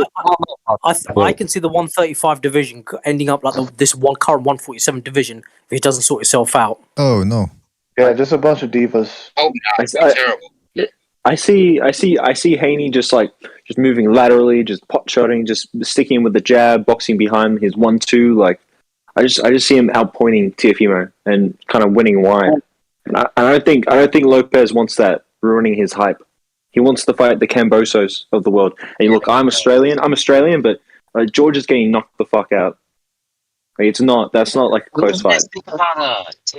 Hey, I think that fight is going to a decision. Taylor, 137. He said he wanted to fight Josh Taylor, but at a catch weight of 137 or 138 pounds. He's scared of moving up. That's why he's asking for a catch weight. If you pay attention, you notice that Ryan Garcia and Teofimo are much more keen in fighting Tank Davis than Devin Haney. So they view Devin Haney as a tougher matchup. Yo, it's interesting, man. man. Do you think Canelo will actually face Lugo? Is that for the pay-per-views, the money, though? There's more money in Davis, but I think Haney could be a more we also got to remember Lomachenko's not out. He's not dead either. He just put on that Japanese kid. Now he's going to fight Comey, and I think he's going to look real good against Comey, and it's going to shoot him right back. All of the sanctioned bodies going to start pushing him again. I hope so. Apparently, Bob Arum wants to make Stevenson versus Lomachenko. Yeah, that's what Steve Kim said. Is he going to go back to 130?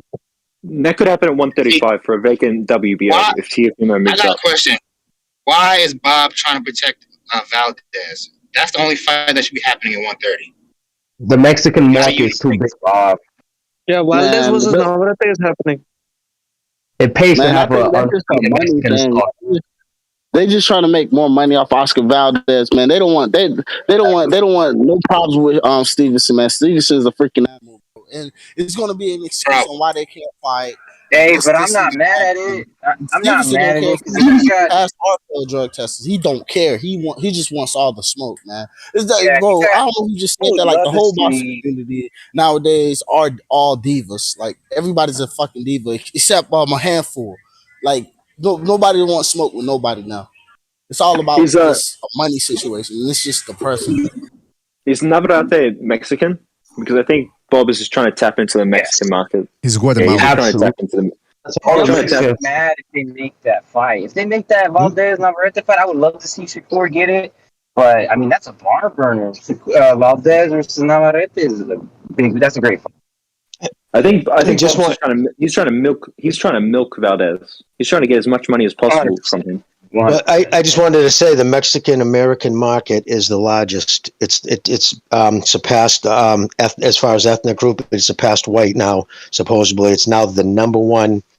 It's driving the force. It's the Where'd you driving see force that? of boxing right now. Where'd you see that, Jimmy? You gotta just to read about Oh, it. because in the Southwest, because they from where the buys, they can tell from where the buys are being, and it's mostly Southwest. It's dying in the Northeast. Wow. That's selling like that. It's been going on for years. Mexicans have always Mexican. I mean, that's you know what I mean. You know what the numbers they do down in Mexico too. They crazy. They don't Right, but post it's them, but free when TV Canelo too. fights, there's tens of Right. millions of people watch. But it's technically free TV over there. That might have some. But yeah, I mean, obviously in Mexico it's a bigger sport, boxing, because in the United States, I mean, you got the NFL, you got baseball, you got the basketball. So the pie is more divided. That being said, going back to the whole Teofimo Lopez, Devin Haney thing, those guys like Devin Haney. This is what Steve Kim said when he was on the show, that he heard that as soon as the Teofimo Lopez camp saw Haney the last 3 rounds against Linares, so all of a sudden they became interested in the fight. But Lopez still has to fight Kombucha. Now, this has been, like I said, the year of the upset, and I know Kombucha ain't all that, but like I said, he's quick. He looks like he's got decent skills. And Teofimo Lopez is not the type of guy that chases you down and breaks you down. He's a counterpuncher by nature. So if he doesn't catch Kombucha with something big, it could be a bit of a long night for the guy. And don't forget, they have the IBF second day weigh-in, so he's going to be a little bit dry. Oh. He's going to be a little bit dry that night. Cambosis will knock out Teofimo Lopez. Over 200 rounds. Over 200 rounds with Manny Pacquiao. Are you fucking kidding me? I honestly think, bro, when I think about Teofimo Lopez, I honestly think that, he did, granted he beat Lomachenko, bro, but I feel like that ever since he beat Lomachenko, like, he's just scared to fight anybody, bro. Like, it's just, I don't know. He doesn't want to lose his. He doesn't want to lose his mystery aura now that he's the man that beat Lomachenko. You know what? That could be it, right? Exactly. It could be that, because when he fought Lomachenko, he had nothing to lose. I mean, Lomachenko, a lot of people consider him at worst to be the number 2 guy in the world. So if he loses against him, hey, I'm 23, so what? But now that he's won, maybe he feels like he's got something to lose, and he doesn't want to lose it. Dude, So everybody loves to be the king, bro. You know what I mean? Listen. Lopez stole the golden fleece from Lomachenko. He doesn't want nobody else to steal it from him. But I mean, listen, I would not be surprised at all if he loses this fight against Kambosos. If he loses, I will not be surprised at all. Like, because I feel like I feel like he just had a good night that night. Like, I really don't even care for Teofimo at all. Like he a paper champion to me. Because Also ain't beating out Teofimo, bro. Think about what Teofimo did before the Loma fight. He was raw even before that. We knew he was good even before the Loma fight. Yeah, I mean, let's not get carried away. Jump on the bandwagon. Let's not get carried away and say that he was a fake. I mean, he beat Lomachenko. Now, was he hampered by the injury? He beat a one-arm boxer. All right, but what I'm saying is he beat him straight He up. knocked out Comey to become the IBF champion. He beat Comey. Now, I will say this. He beat Comey, right? Recognize? But he also beat, what's his name? Tatley and Nakatani. But here's the thing. When he fought Nakatani, now everybody thinks of Nakatani as this tough guy. But back then, he was supposed to be a cherry pick. And the guy struggled mightily to the point where he said, no more tall fighters. Or his father said that. Tatley, it was a close He fight. beat up and then he took him Magdaleno out. too, right? What, Magdaleno? I mean, He beat Magdaleno too. Magdaleno was too small for him, and he didn't have any power. But what I'm saying is, he's gotten a good resume. But all these people that are making out to be as if he walked through the gauntlet to get to Lomachenko, it wasn't really that. He wasn't exactly finding the best. Let's face it, he won because Lomachenko wasn't busy enough in the first half. As soon as the fight got turned on at another level, we saw who was the better fighter. So, like, he has a lot to prove still. And by the way, can I say something real quick? Two fights before, they were still calling him a contender. 2 fights before, I think it was Comey, they introduced him as a contender, top contender. So, he didn't run no gauntlet, that's for sure, right? No, and I think that was appropriate at the time. He was just a contender. Exactly. And another fighter too that I want to see fight competition. I'm not saying that he have not fought competition, but I also want to see what's his name, Gervonta Davis fight one of these guys, man, so bad. I mean, not a Ryan Garcia, of course, because Ryan Garcia bitch made, but anybody else, like a Devin Haney or Teofimo. I like that fight. That would be so nice. That would be so. That would be something that all the boxing fans would love. But that's only Floyd gives permission. Which is never. That ain't never gonna happen. You know what? On this show, we've said that Tank Davis is a dangerous guy. You can tell he's just naturally explosive. I don't know if you guys have seen that video where he's going up the stairs. And he just runs up those motherfuckers like he's a weasel or something. It's amazing. But right now, man, the Rolly Romero fight was really bad. But now the Isaac Cruz one, it looks it looks like it could be entertaining for as long as it goes. That dude, Isaac Cruz, he looks like something out of of a science fiction movie. He's squat. He's like a Neanderthal, this guy. So it should be interesting. But you ever seen him fight before? Who? Isaac Cruz? Yeah. The Pitbull, man. This dude is like so dirty, dog. Like he'll hit you while you're on your knees and all. Like I don't respect that, man. I hope I'm going for Davis on this fight. Listen, I think Tank Davis could make some good money if he fought Josh Taylor in Scotland, not even in Wembley. But he'll never do that. He'll never do that. That's too dangerous. That's too dangerous for him.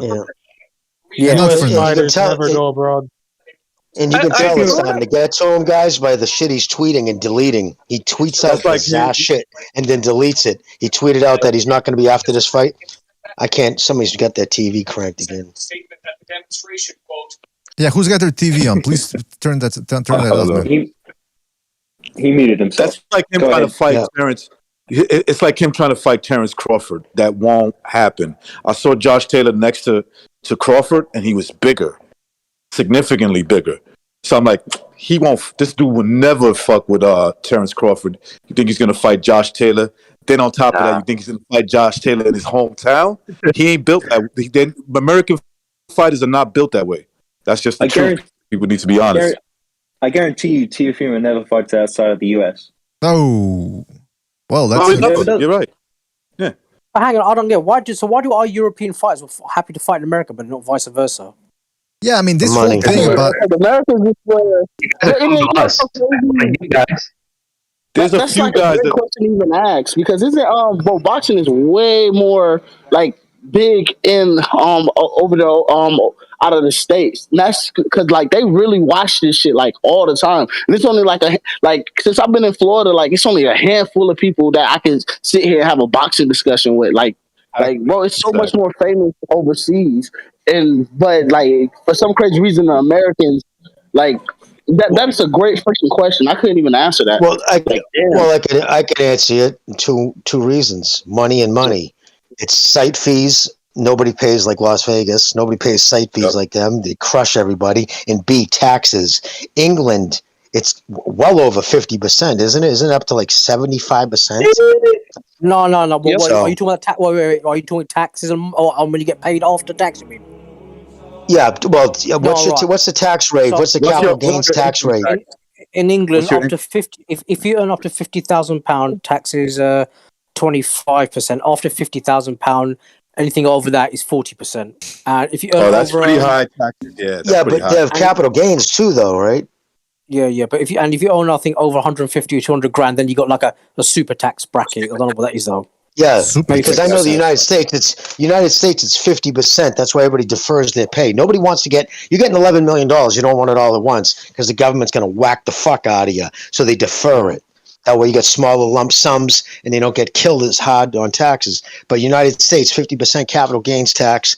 In England, I know for a fact it's higher than that. That's why U2, Rolling Stones, all these bands have their addresses in California and shit like that, which is kind of slimy. But that way they don't have to pay UK tax. I think they had them. Some of them have them too in Jordan. I was from over there. I'd be doing the same thing.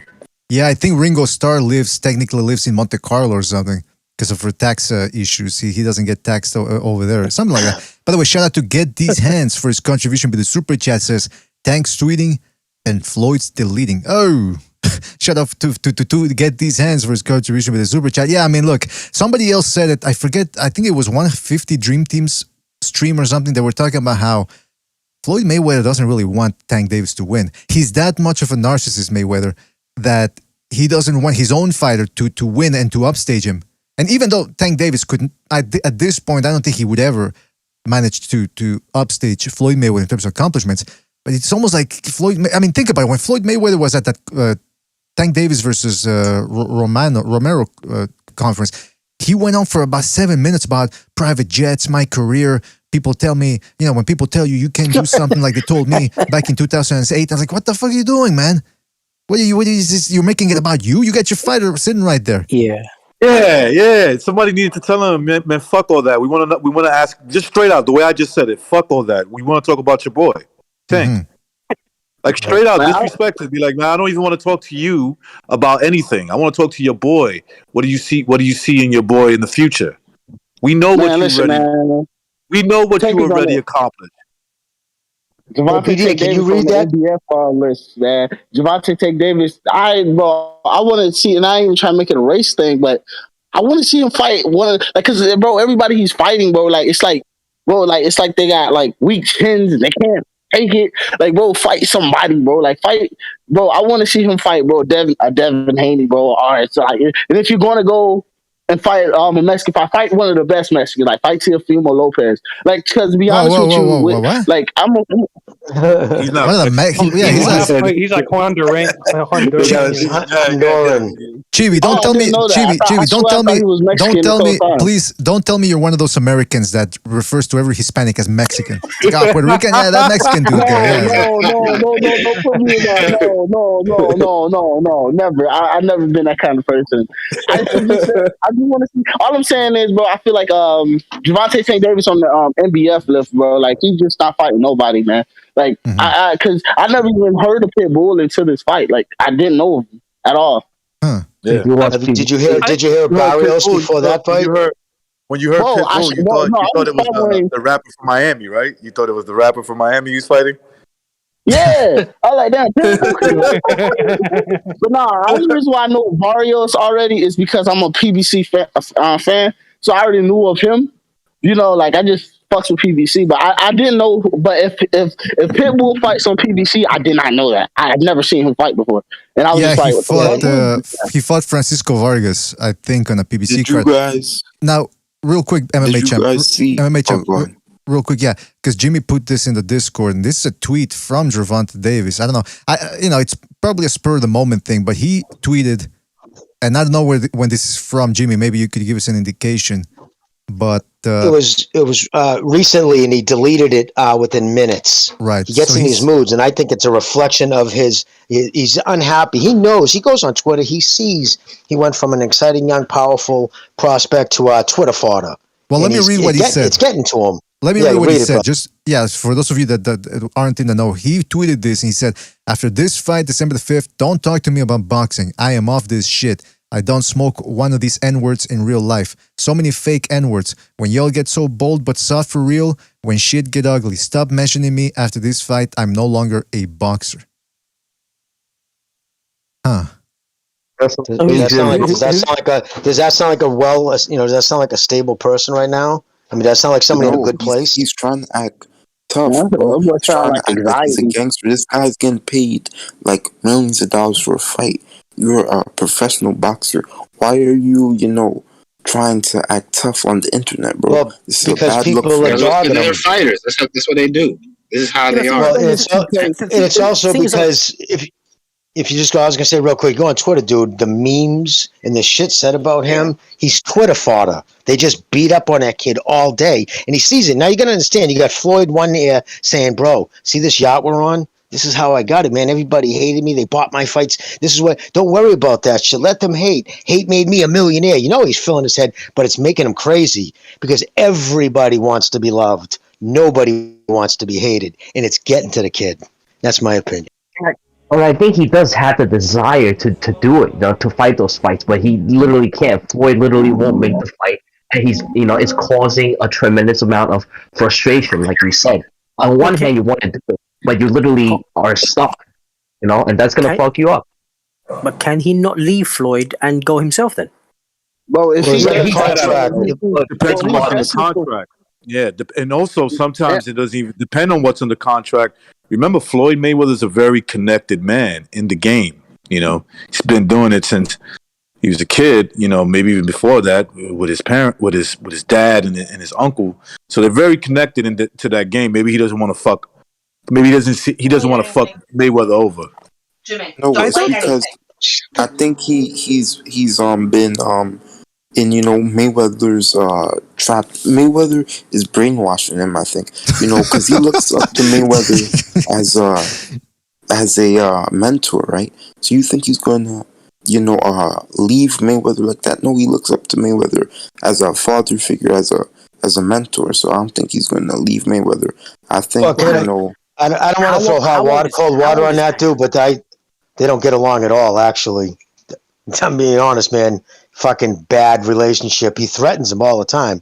Remember a couple of years back, every time Tank fucked up and Tank talked about leaving him, he said, okay, I'm going to he says, he actually tweeted out, he's going to contact, Top Rank. Because it all started from this way.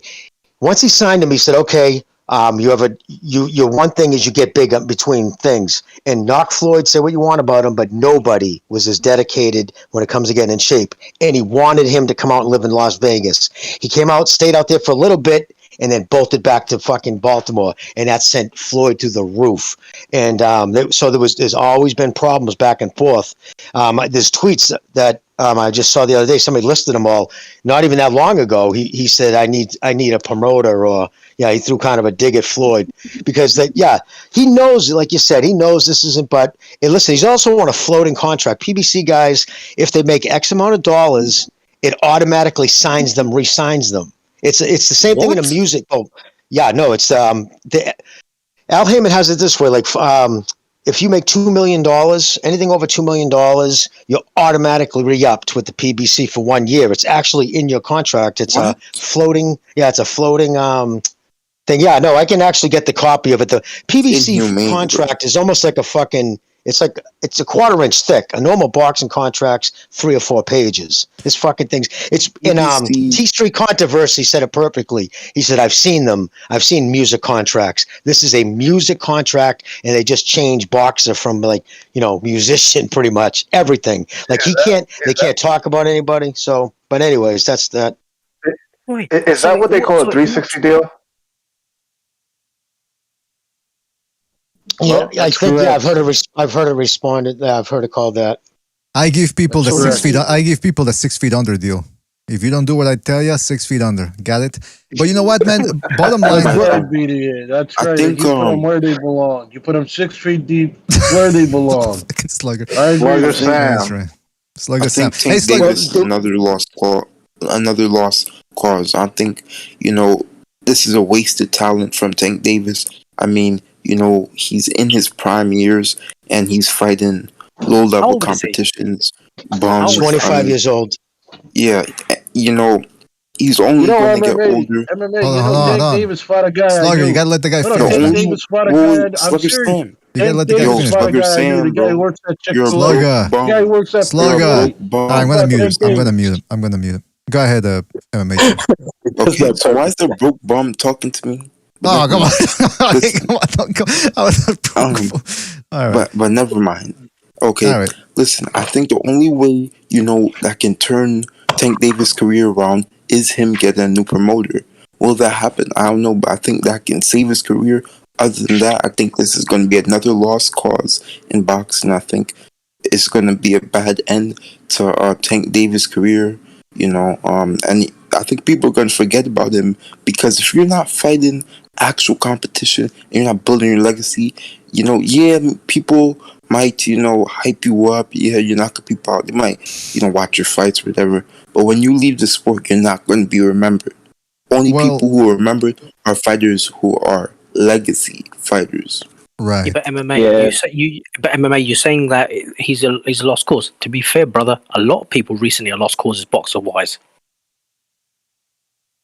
What happened between Devin Haney and Floyd Mayweather? I thought at one point Floyd was grooming him to be his next heir apparent. Well, he was training in Vegas. He was training out in Vegas, and I heard it wasn't that he didn't get along with Floyd, which I heard he get along with him fine. There was no issues. It was some of the people who hang around the Floyd's gym. He has a lot of dudes who hang out there, X-Fight, whatever. And anyways, they have some crazy shit going there, and I heard that the father and him didn't like the atmosphere. That's what I was told. Tank doesn't have many years left. Tank doesn't have many years left in the game. I don't think he's good enough defensively to not take much damage. I think he blows up outside of fights, and he's not really committed.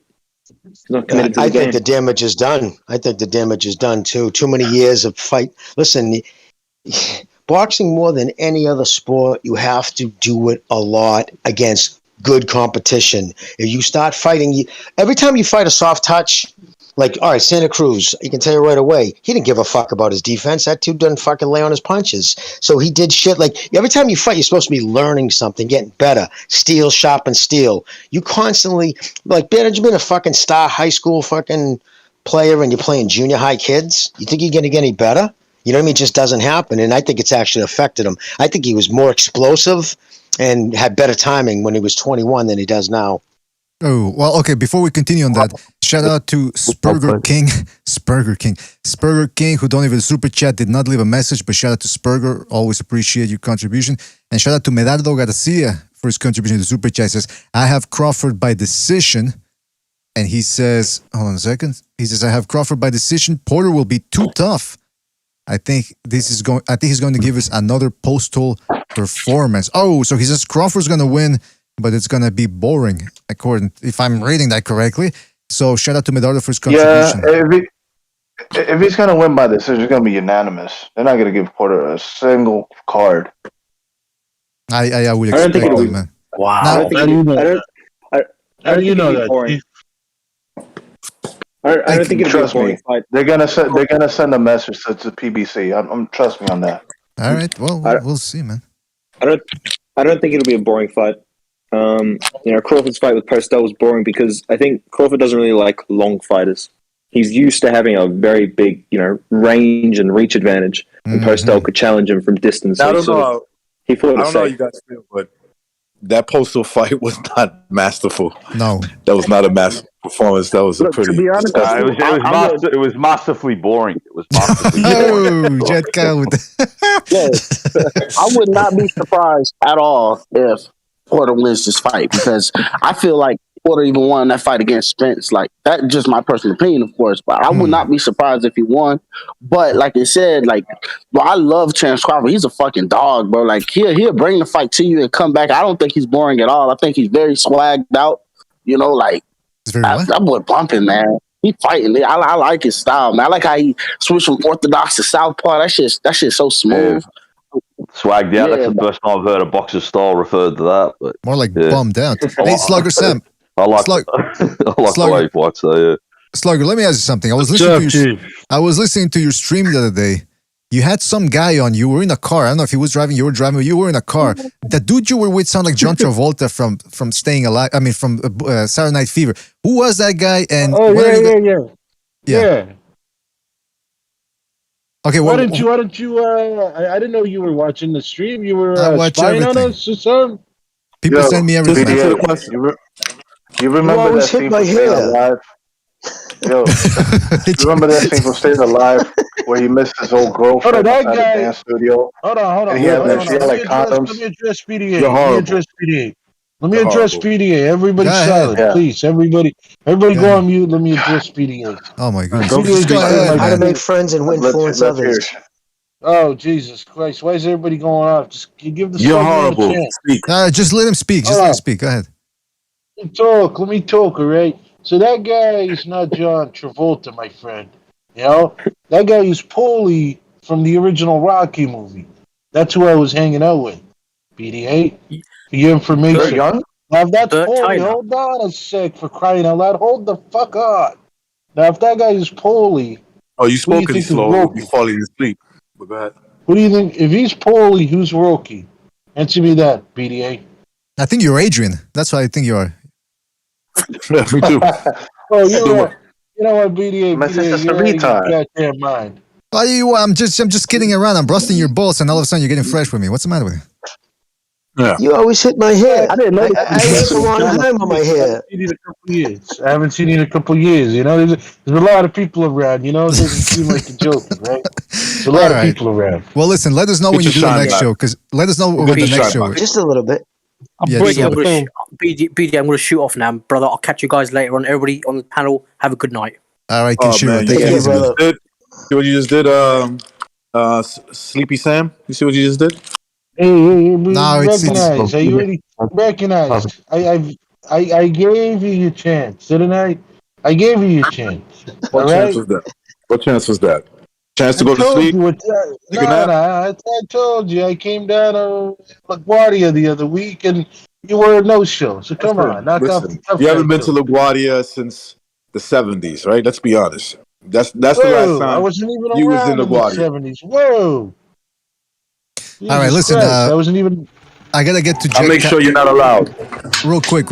I gotta get to that guy. Shout out to that guy for his contribution with the super chat. Says, I think you're Adrian. You don't gotta repeat my. All right, shout out to that guy. But yeah, you don't have to repeat that because you're gonna get Slugger Slam all wound up. Slugger Slam, I'm only kidding with you, and you're getting fresh with me. Come on, man. Let's just I There's just a lot of people around, you know. Sometimes it doesn't sound but like you're joking, right? I'm kidding around, you know. All right, listen. I wanted to ask Jed Kyle. Jed, get your what's your fucking shine box, BD? All right. Jed, what's your official prediction for this fight? And by the way, as I was writing your name here, I mistyped your name, and instead of a Kyle with an L, I wrote another K. So figure out that one out for yourselves. All right, go ahead, Jed. Come on, man. I'm just saying, I made a mistake. You want K away. You want K away. All right, go ahead, Jed. What's your breakdown for this fight? I got Crawford by like UD. I think he'll win like 8-4, 9-3. I think it'll probably be similar to the Brook fight. I think he'll win on clean punching. I think he'll catch Porter coming in a lot, but I don't think he'll stop him. I'll be really impressed if Crawford stops Porter because no one ever has even come close to doing that at 47. So yeah, I've got Bud winning a competitive but clear UD. That's how I think the fight will play out. Do you think he'll copy Brooks' plan? Just catch him coming in with counters and hold him when he tries to get in close? But yeah, definitely. I think he will. I think he'll be able to fight a bit more with Porter though on the inside because Brooks really like a European style fighter. He just 1-2'd and then held. I think Crawford will probably fight with him a little bit more, but I don't think he'll be able to hurt him. I think he'll just be able to fight Porter off him and keep moving and then hold if it gets too hectic. That's how, that's why I think, like I said, he'll win a clear 8-4, 9-3 decision. Do you guys think Porter can slide his way out of those clinches and make Crawford uncomfortable in there? Most definitely. Yeah, I mean he's built in a certain way. It's like Canelo when Plant tried to hold him. He's shorter. It's a little bit harder to get out hooks. So he's built in a certain way where it's a little bit easier for him on the inside. Yeah, man. That's a good point. I want a good fight, man. I want. Like I said, I'm a little bit more neutral now when it comes to who I'm rooting for because Sean Porter is a dirty fighter, and Crawford, I just don't jive with this type of energy. But I mean, so listen, as long as it's an interesting fight and may the best man win, that's all we can hope for. Now, Slugger, I didn't get your prediction. We had a guy call in the other day. Sounded exactly like you, but it wasn't you apparently. So, Slugger, you want to give us your prediction? We don't need his prediction. Yeah, no, I already gave you guys my prediction I think 3 weeks ago. You don't remember? No one cares. No, I don't remember, man. Yeah, nobody cares. Anyway, I'll tell you what. You know what? Recognize. I'll tell you my prediction for me and you when I see you in the sun site. My prediction: whatever, man. Aim. old man. Come on. Don't forget that you're an old man. I'm waiting for you. Come on. I'm waiting. Dude, I was waiting for you 2 weeks ago. I came out for LaGuardia. Where was you at? I was at LaGuardia. I was waiting on your punk ass. I was there. Anybody looking forward to the undercard? Prediction. I pinky promise you, I was there at LaGuardia waiting for your punk ass. Too late, and you man. were Too shivering late. in your boots. You missed your chance. I'm looking forward. Well, I'm looking forward to Johnny like back the- up and down. So Yeah. there's that. I don't even want to talk about that dude anymore, man. I like the Pitufo Diaz. I like the Pitufo Send me Diaz your versus Isaac Dogbo fight. Pitufo Diaz, Isaac Dogbo. Yes, that's going to be an interesting one. Isaac Dogbo, it's interesting how his career turned out because when he beat Magdaleno and before that Cesar Juarez, he looked pretty. I mean, nobody had stopped Cesar Juarez at that point, at that stage of Juarez's renaissance. So Dogbo was, whoa, this guy, he's already beat a slugger, he beat a boxer. And then out of nowhere comes Navarrete. And he becomes sort of like the guy, the boogeyman that comes out of nowhere. And now Dogbo is sort of stuck in between a rock and a hard place because he's too short. I don't think he can make 122 anymore. And even at 126, he seems pretty short. So what do you guys think about Dogboy? Can he make anything work at 126 or? I think his confidence is shot. I agree with Jimmy. I think that Navarrete would have probably ruined him as a fighter. But you're right, BDA. There was massive hype on Dogboy. I remember they were saying he was going to beat Inoue, and Inoue he would beat everyone from featherweight down. You know, so Dogboy was getting hyped massively, and Navarrete just come in and just fucked all that up, give him just 2 vicious beatings. And yeah, I think that's probably the end of him as an elite fighter at those weight classes. Yeah, we'll see how he goes tomorrow. That's the worst sometimes for a fighter where he goes into a rematch and he goes, you know what? I'm going to train double hard. I'm going to come in with a better game plan. I'm going to change my diet. I'm going to go to sleep sooner. I'm not going to bang my wife, blah, blah, blah. It's going to be a different fight. And he does everything correctly, improves on everything, and whoops, it's the same result. That's got to be hell for a fighter's confidence. Too short. Exactly why I said BDA. You said it exactly perfect. You know what I want to see, and I think it'll be a great move for Sean Porter. Would be if he jumped up to 154.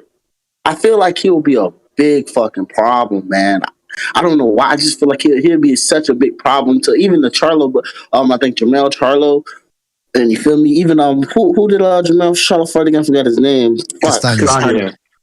Daniel. Yeah, him and Tommy Tony Harrison and all that. He'll be such a big problem out there. Like because I think 147, man. It's just because ever since he got cheated after the Errol Spence fight, it's like I don't feel like it's nothing there for him.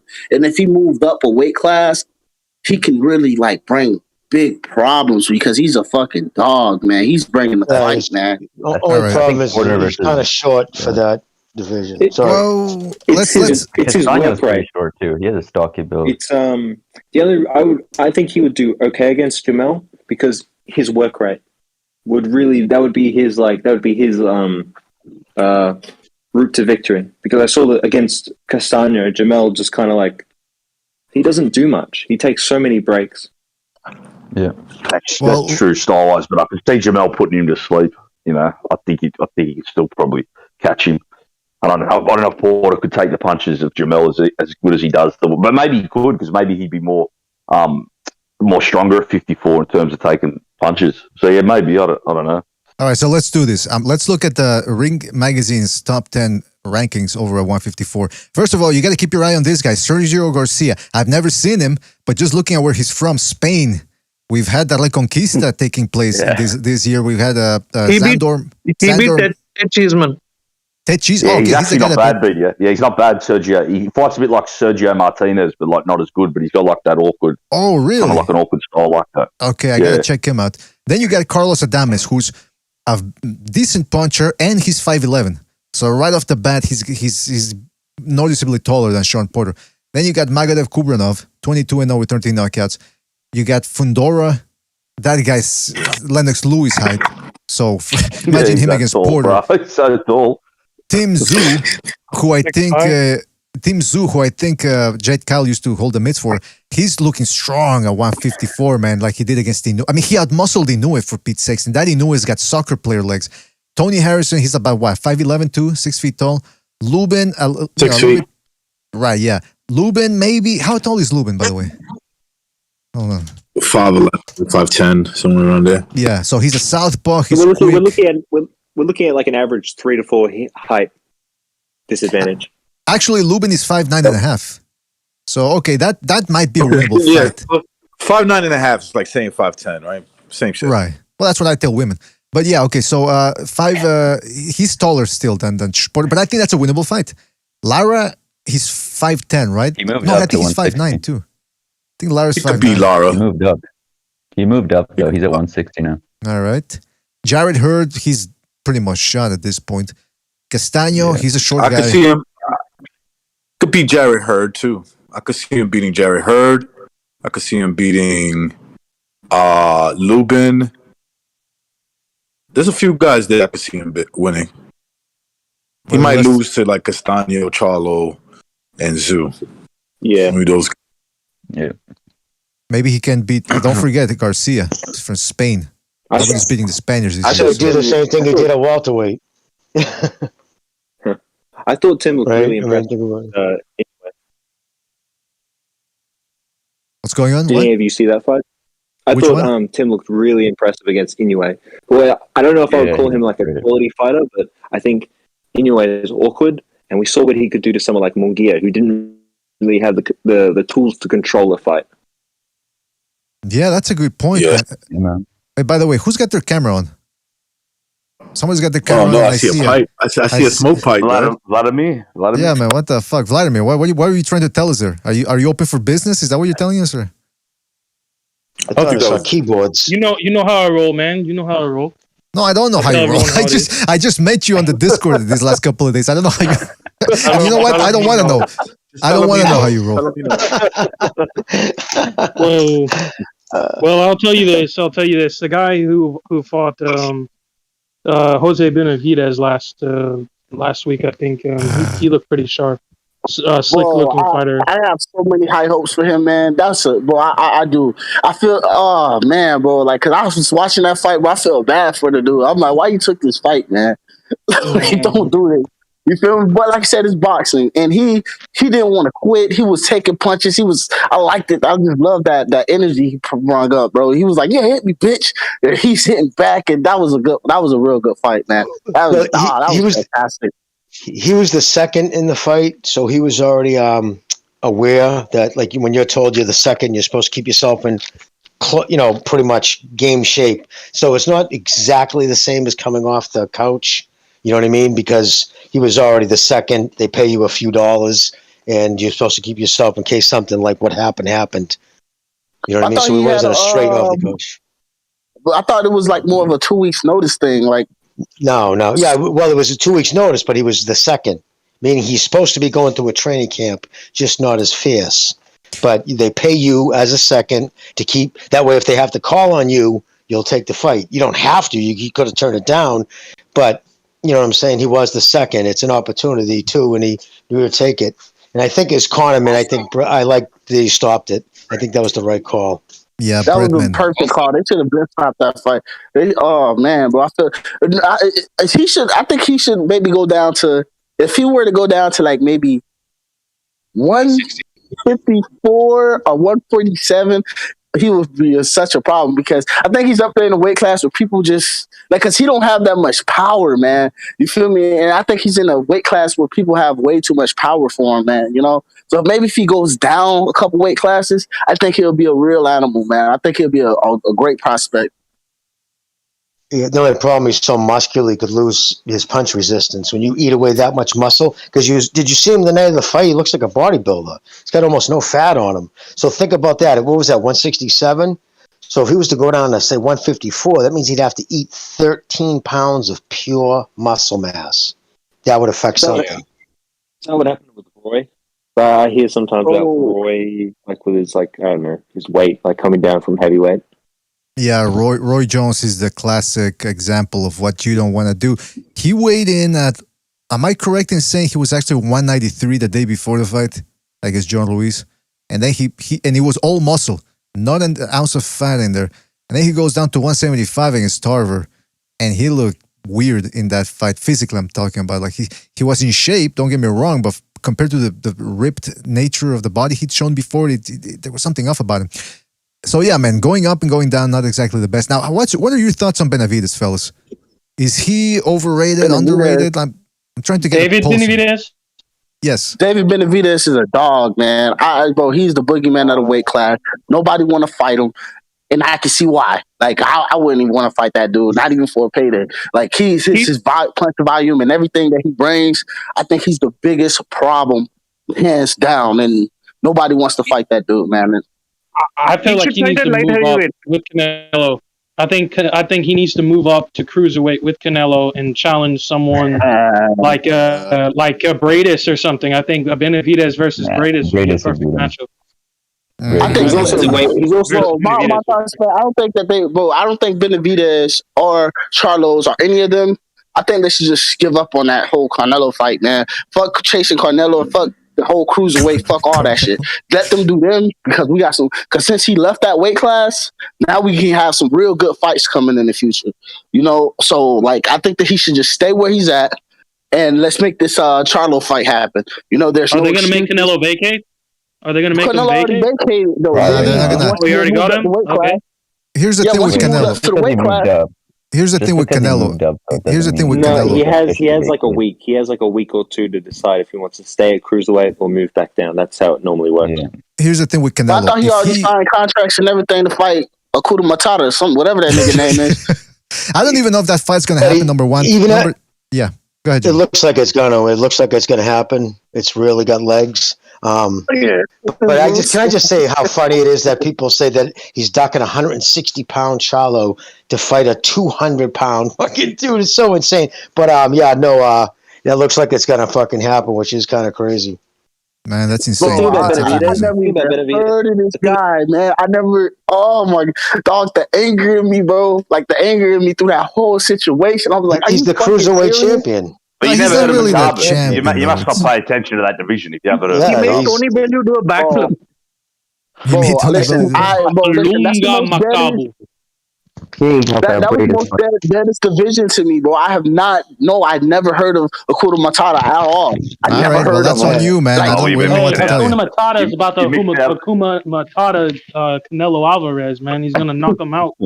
Hopefully, man, because I'm getting tired of this whole Canelo. He's never felt that cruiserweight power before. He's never felt that cruiserweight power before. You missed out on a great division, bro. There's been great fights in that division the last 5-6 years. Canelo's going to be slower than Canelo's going to be slow at 190 up there at cruiser, man. Let's just be real. He know what he should have did, bro. He should have fought Benavidez. So then niggas like me make that money. Question him, man. Like I don't even know this. Nobody didn't ask for this fight. Nobody. It sounds like Canelo really doesn't care about your approval. That's what it all boils down to. He does what the fuck he wants. Black TV. Why would man, bro, he can, bro. That's why I say, like, they shouldn't follow him. You're probably not the best guy to talk about this because you don't know the division by the sound of it, so you're not going to know if this guy's a good fighter. Yeah, he's a good. Brother. No disrespect, bro. But if you don't know the fighter, it's kind of hard to call it a cherry pick. You know what I mean? And I'm not giving you a hard time. I'm just saying this is a legit fucking pro. And the kid punches harder than Charlo or anybody else at 160. So it's not a cherry pick. And the reason why he's doing it is because of legacy. He wants to be. There'll be a 5-weight champion. You're not going to see that again, and you're not going to see someone who's doing it undisputed. So, Black TV. About Benavidez. Black TV. Why would he fight Benavidez, who can't even make weight? It's pointless. Well, I don't know about pointless, man. He can't make weight. I'd like to see that Benavidez can make weight. I mean, this fight was since there was no title at stake. I think they said they weren't gonna be stringent with the weight. But I do think for Canelo, I think you're allowed 1 pound. Right, there you go. Yeah, I'd like to see that Canelo fight. I would rather see Canelo fight Benavidez or even a guy like Andrade than to fight that fucking Makabu guy. I'm not really that interested in that Makabu fight. But I will say this: Black Chibi, you throwing out the N-word Only I can throw out the N-word in this show, all right? And even then, I'm very selective about using it. So. I'm sorry. Don't worry about it.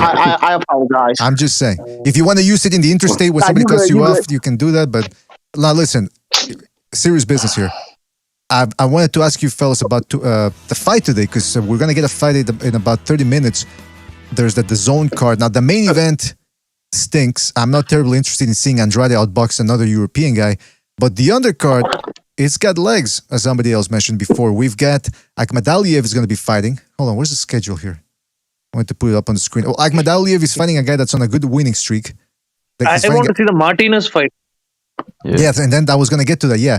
First of all, there's women fighting, all right, whatever that is. Then we got Martinez versus McWilliams Arroyo. Yeah. That's an interesting fight right there as well. Like I said, Akhmadaliev is fighting a guy from Chile, who's in a good winning streak, Chile. And so looks like a good 2 fights before the main event. So if anybody wants to get it all out now, let's go. We're on a 10-15 minutes blitz over here. What do you guys want to talk about? I'm interested in the Rey Martinez fight, because his opponent Arroyo, he's got some good power, and I think he's beat some contenders at that division. So that should be a pretty good fight, and a pretty good step up for Martinez as well. So I'm interested in that. Yeah, he's only lost to top level guys. He's only lost to Kazuto Ayoka and guys like that.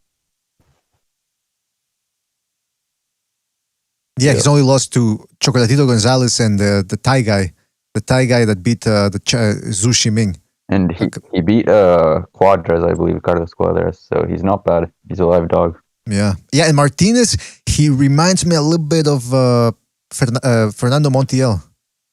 Montiel was good, explosive, but because he was unorthodox, sometimes he could be hot and cold. So you never know with this fella. He could. And you know what? Speaking of Tim Tszyu, that's what I wanted to talk about. Tim Tszyu also, he's very strong. He's got a good inside game. He's already looking better than fucking Munguia against common opponents. But I don't know. Do you guys feel like he can roll with the right hands? It almost seems like he just takes him head on. It looks like he has a chin, though, because he took some punches from Inoue, and he didn't really seem fazed by them at all. So his defense is lacking, but you don't want to rely on your chin, though. That's something you got to work on. Inoue was slapping punches, bro. He had no power on him. The thing about Tszyu is he's able to pivot with you and smell your offense by just getting up close. And Inoue didn't really have the technique to make his short shots powerful. But yeah, Tim's defense is a little bit lacking if we're talking about just like basic slips and parries, and it's basic, and he can't really roll with shots, but he's got a few little tricks. Just playing the congas in the background. Listen, don't forget to mute your mics, fellas. If Who's cleaning out their garage? Cleaning out the garage. You know, the thing about it's a good point what you guys are talking about he's got a good chin, he's strong and all that. That's true. Let's not forget his dad was strong too, and when he ran into Vince Phillips, he couldn't roll with those right hands, and there were only so many right hands. Exactly. So there were only so many right hands he could eat against Phillips before Phillips took him out of there. So hopefully somebody gets a hold of Tim Tszyu and says, "Listen, fella, you gotta learn how to ride with those punches, man." And you know what, BDA Costa had even better reflexes, so it's probably even more of a problem for Tim, because I think Costa had way better just natural reflexes, you know. Yeah. And you saw what still happened with him with Phillips. So I think it would be even worse for Tim if he ran into a matchup like that. Let's not forget what Ricky had did to Costa Tszyu. Respectfully. Okay. Not for nothing, Slugger. The only thing I remember Ricky had for is taking a headbutt in the damn turnbuckle. Slugger doesn't even know. We're talking about Vince Phillips, who just knocked him out. Vince Phillips beat him up even worse than Ricky. So Vince Phillips actually took him out. That's right. I see a lot of Golovkin in Tszyu. I see a lot of Golovkin. Perhaps that's a good fight, Tszyu and Golovkin. But in what sense? Like, that's not a good fight. That's not a good fight. Well, I mean, listen, Golovkin is a 40-year-old man. At least if he gets past Murata, he'll be 40 years old for his next fight. He'll be 40 years young. No, but you know what? I want to see this. I want to see this. I don't know if it's only Bernard Hopkins that was able to do it up until 50 years old, but I mean, it speaks for itself. Huh? 52. Yeah.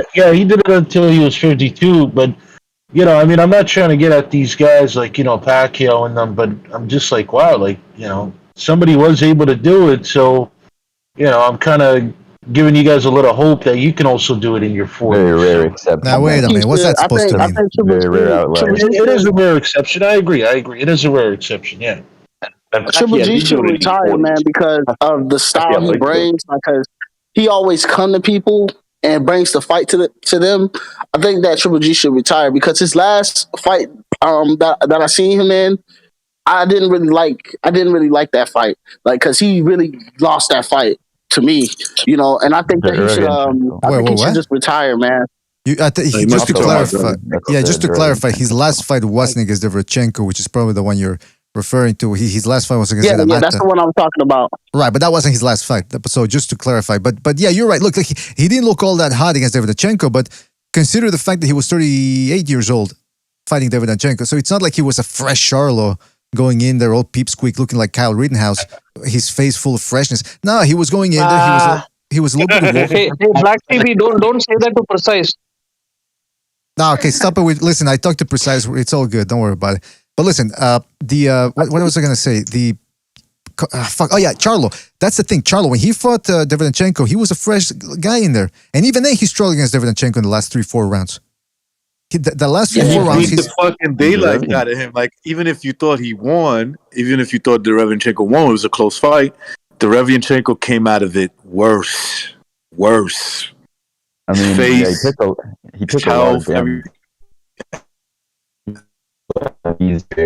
An easier fight than Triple G because Derevchenko. I'm just not a fan of watching. I'm just not a fan of watching old people like get beat up, man. And I just don't want him to get hurt. Like I'm worried about his health. Like I know he only wants to fight Canelo. I get it, but like he should just retire, man. Like he had a great boxing career. We'll always look at him as a real good champion, But like I said, like his style is coming forward. Like if he had like a style where he's just sitting there boxing, like a Floyd Mayweather or something, like then I'm like, let him keep fighting. But he gets hit so much, and I just don't want to see him get hurt, man. Like, Chibi, are you gonna change your if he walks through Murata? Are you gonna change your tune? I'll repeat the question. Yeah, I'm not gonna change it at all because I feel like if he went against, if he were to go against I think and I hate Canelo, but if he were to go against Canelo now at his age, I don't see him winning that fight at all. Like I don't want him to get hurt. But Canelo doesn't want that fight. He doesn't want to make that fight. He doesn't say that. After he if he's going to fight Makabu, right? He's going to fight Makabu, right? He's going to fight Makabu at 190 or the full Jumping 200. the weight is not good for a boxer. Every single time they go up and go down, look what happened to Roy. It screwed up his stamina big time. And if he does that, if he does that against a power puncher, assuming that Golovkin is still decent enough to land big power punches, that could be a mistake for him. So I take it as if he goes up to 190 or 200, he's never going to fight Golovkin again. Third fight will never happen because Golovkin unless Golovkin goes up to light heavyweight, let's say, and I don't think Golovkin will do that. I think Golovkin is going to just try to either unify 160, become undisputed in 160, win or lose. I think that would be his plan. But listen, Golovkin is a 160 fighter, and he's not following Canelo's orders, so that fight's never going to happen. Canelo can't make 160 without being drained, and Golovkin isn't going to do what Canelo wants. In regards to the Golovkin, I kind of agree with Shiva too. I like G, and I don't want to see him continue. Listen, he's only in it for one reason now: mercenary. He's in it for the money. He hates the sport. Definitely hates American boxing but he feels he got fucked over, which he did, and that took all the belts dream away from him. So now he's just in it because his wife likes nice things. Well, listen, it's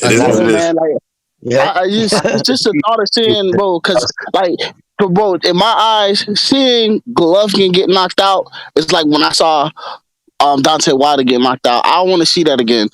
Like I just don't want to see that disappointment. Like I just don't like I could because I don't know these people from a can of paint, but like I love boxing. I love boxing with all my heart. You feel me? But when you get to a certain age, it's a young man's sport. Like you Okay, you did a lot of good things for boxing, and just leave it at that, man. Just Alright, retire. You feel hold me? on, Chibi, I get what you're saying. But let's break that down.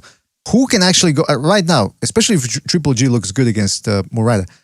Who right now is going to seriously hurt Triple G and have him on the canvas all beat up? Do you see Charlo or Andre doing that? I mean, I don't know. I reckon people should just wait. Triple G's never been dropped. Wait to see the Murata fight and then see how he looks in that fight. I think we don't really know. Yeah, I don't think we really know where stage he's at the moment. He's only fought Zaramata since the Derevchenko fight. I think he's fighting a world champion now. We'll see how he looks in this fight. I think we should just wait to see how he looks in this. Because like anything, if he wins and he does it impressively and he's getting some buzz, guys like that, they don't quit. They're always looking at the bigger bag, right? The biggest fight that they can make, and he'll continue doing that. And by the way, I think if Triple G, I think if Canelo said, "I want to fight Golovkin," and if it's at a reasonable weight, let's say, I think even maybe like heavyweight. If he says, fight me at light heavyweight, I think Golovkin will do it. He'll just say, fuck it. The bag's too good. I'll fight him there.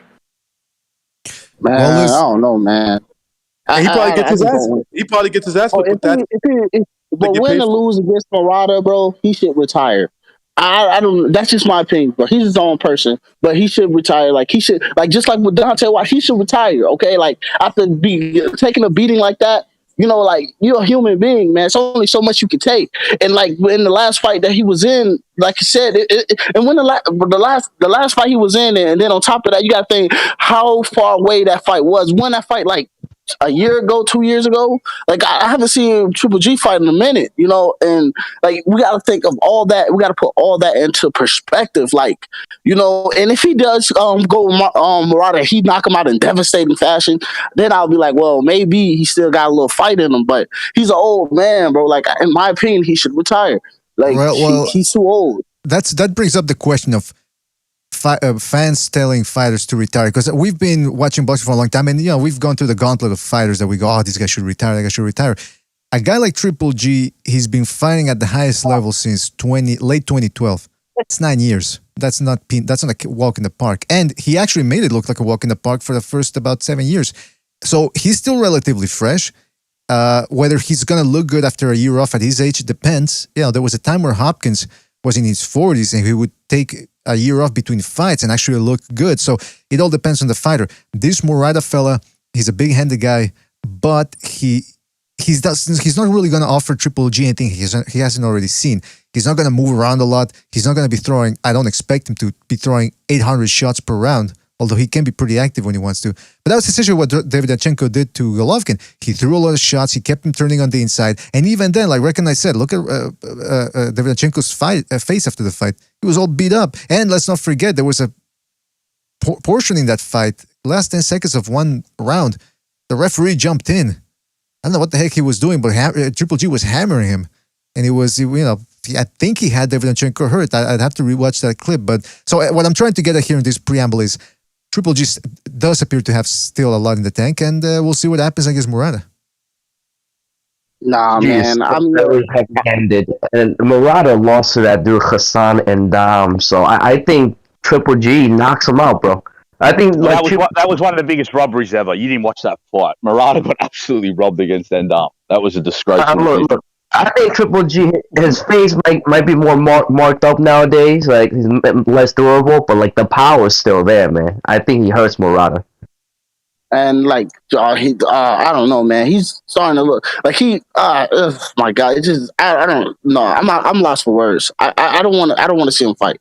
Hands down. I'm gonna buy that fight. I'm gonna buy that fight because I'm a fan. I'm gonna buy it. But like I said, I don't want to see him fight at all. Well, don't watch it. I don't know what to tell you. It's like, listen, if you're afraid of watching guys lose, that's on you, man. But that's what these guys do, exactly. man. Hey, BDA, let Golovkin worry about himself. That's easy, you know what I mean? Like, yeah, exactly. That's what. Like, I like Golovkin, but that's his problem. You know, he's making a lot of money. I don't feel that bad for him. What I don't like is when this is what aggravates me, and I knew it was coming. I even tweeted about it in 2015. I said, "You watch this." Remember back in 2015 when people were avoiding that motherfucker like child support payments? Fucking Wait a minute. So that was a good one. and then right, and then now all of a sudden he's 39-40, and all of a sudden the fucking creeping starts. Oh, what's up with Triple G? You know what I mean? Like, this is what I didn't want to see. I was hoping he was going to walk out on top, and all these motherfuckers who duck him weren't going to get a chance at the old Triple G. Because remember, everybody remembers your last shit. He goes out and gets stopped by one of these dudes who ducked him like fucking, you know what I mean? It's just, that wouldn't sit right with me. But then again, that's just a fan of me speaking. That's why I get what you're saying. You don't want someone to beat him and they go, "Oh, look, he was always a hype job. Look, this guy beat him up." You know, he was never that good. Exactly. Yeah, but they're gonna do that Well, either look, way. Canelo is one of the greatest fighters to ever do it, and he went in there for them. And the win that he got against Golovkin was a fucking, it was a questionable win. The biggest It was in the very box, close. bro. It was so fucking. That was like straight, because the first fight I felt like, bro, Triple G won that fight hands down. The second fight was a little bit closer, but I still felt like Triple G won that fight too as well. Like because he came in there and the sportsmanship. Like I love Triple G, but like they're gonna if he were to even fight anybody like one of the younger fighters that are champs right now and this and that, like they're gonna cheat him off rip. Like he should just retire. Like it's a lose-lose for him. You know what I heard about the second fight that people thought Canelo won was this whole notion that because he was pressing forward, right? Well, that means he was winning the fight. And I'm like, okay, so he's pushing forward, but like, what else is he doing, right? So you're not coming forward just to do nothing and just look cool. I thought Canelo didn't really land that many shots when he was like trying to press the action forward. I thought Triple G, tried to box him, from the outside. I don't know why. I thought it was more beneficial to him for Canelo to come forward at you. But I guess it's a tale of two cities, But I thought like late in that fight, Canelo started to lose shape, and it looked like it was anyone's fight. If you look back at those championship rounds in the rematch, and I thought Triple G won that by a slim margin. I'm not gonna shit on Canelo's efforts, but like I just don't feel like he won both of those fights. Well, can I say something about that? Canelo almost fell on his face in the 11th round of that second fight with Triple G. If you don't notice, he literally almost slipped and fell on his face because he's putting in so much work. Well, in the 10th round, Triple G cracked him with the 10-second mark at the 10th round. Because right when he got to the corner, the first thing his boys asked him is, "You all right?" And he had that look. Yeah, no, his bell was rung. Worst I've ever seen it, actually.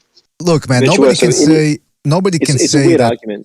Nobody can say that Canelo won Nobody can say that Canelo won the first fight by the same margins that Triple G should have won the first one. I mean, the first one was close. The second one was close, but Triple G clearly won the first one, and you can't say the same thing about Canelo in the Triple G rematch. Now, oh my bad, sorry. Yeah, I just want to say something about Triple G, because overall, one of the big things, like I said, or somebody mentioned this, that if Triple G loses, people are going to say, he was never that good to begin with. Here's the reality of it. For the people that say that Triple G was never that good to begin with, their main argument is always, well, he fought nothing but mediocre fighters. Okay, let's grant them that. Let's say he beat mediocre fighters. When he stepped up against the best, who was Canelo, in the ring, he beat him. There's no denying that he beat him. So in a way, he fulfilled his prophecy. He went after the best, and he showed that he was the best. Whether he got it on paper or not, the win is immaterial, because he proved that night that his skills were superior to Canelo, and that was a past his peak Triple G. He wasn't in his prime anymore. If that fight would have happened in 2015, 2014, might have been a whole different thing too. Because of course it was. That's why Canelo dropped his belt, bro. Right? Remember? That's why Canelo said, "Yeah, I'm not ready." He knew he wasn't ready. That's why he waited another extra 18 months. And what you said, BDA, is exactly why I give him his legendary flowers, right? The status that he deserves.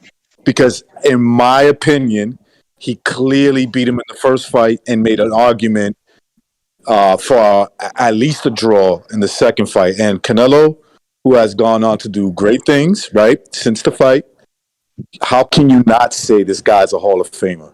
You know what I'm saying? That's what I was saying, bro. The only reason why they even what I was gave saying him- was, wait up, what I was recognise what I was saying. I was saying this before. As time goes on, I think that 2-fight rivalry is starting to favour Golovkin, like historically. I think it's starting to look better for him because look what Canelo's gone on to do at these bigger weight classes, and Golovkin, who was out of his prime, did what all these bigger guys couldn't do. You know, he arguably beat Canelo twice when Canelo's gone on to dominate 68 and even knock out past his prime Kovalev. So I think it looks better for Golovkin as time goes on, those 2 fights. Well, absolutely. And the only reason, and let's be honest here, the only reason why they even robbed Triple G because they seen a better future for Canelo. And like they just seen a better because he's the younger fighter, and obviously they knew that eventually he was going to retire. Because he was older. So they were like, okay, well, we could go ahead and give Canelo this win, and Canelo could keep on going on and taking more fights a little bit more. And that's the reason why they cheated him. Hey, 2 points. That and the fucking Vegas makes tens of millions of dollars more when Canelo fights there than any other fighter. 2 points. They give him that Look at the 118. spreadsheet and then we're going with this guy. He's the money man. But 2 points. So as far as that victory looking better for Canelo, he also hasn't fought anybody nowhere near as good as Triple G since he fought Triple G. No, I said Golovkin, lad. I said it looks good for Golovkin, that rivalry. Yeah, but Kovalev, what Canelo's gone on to do.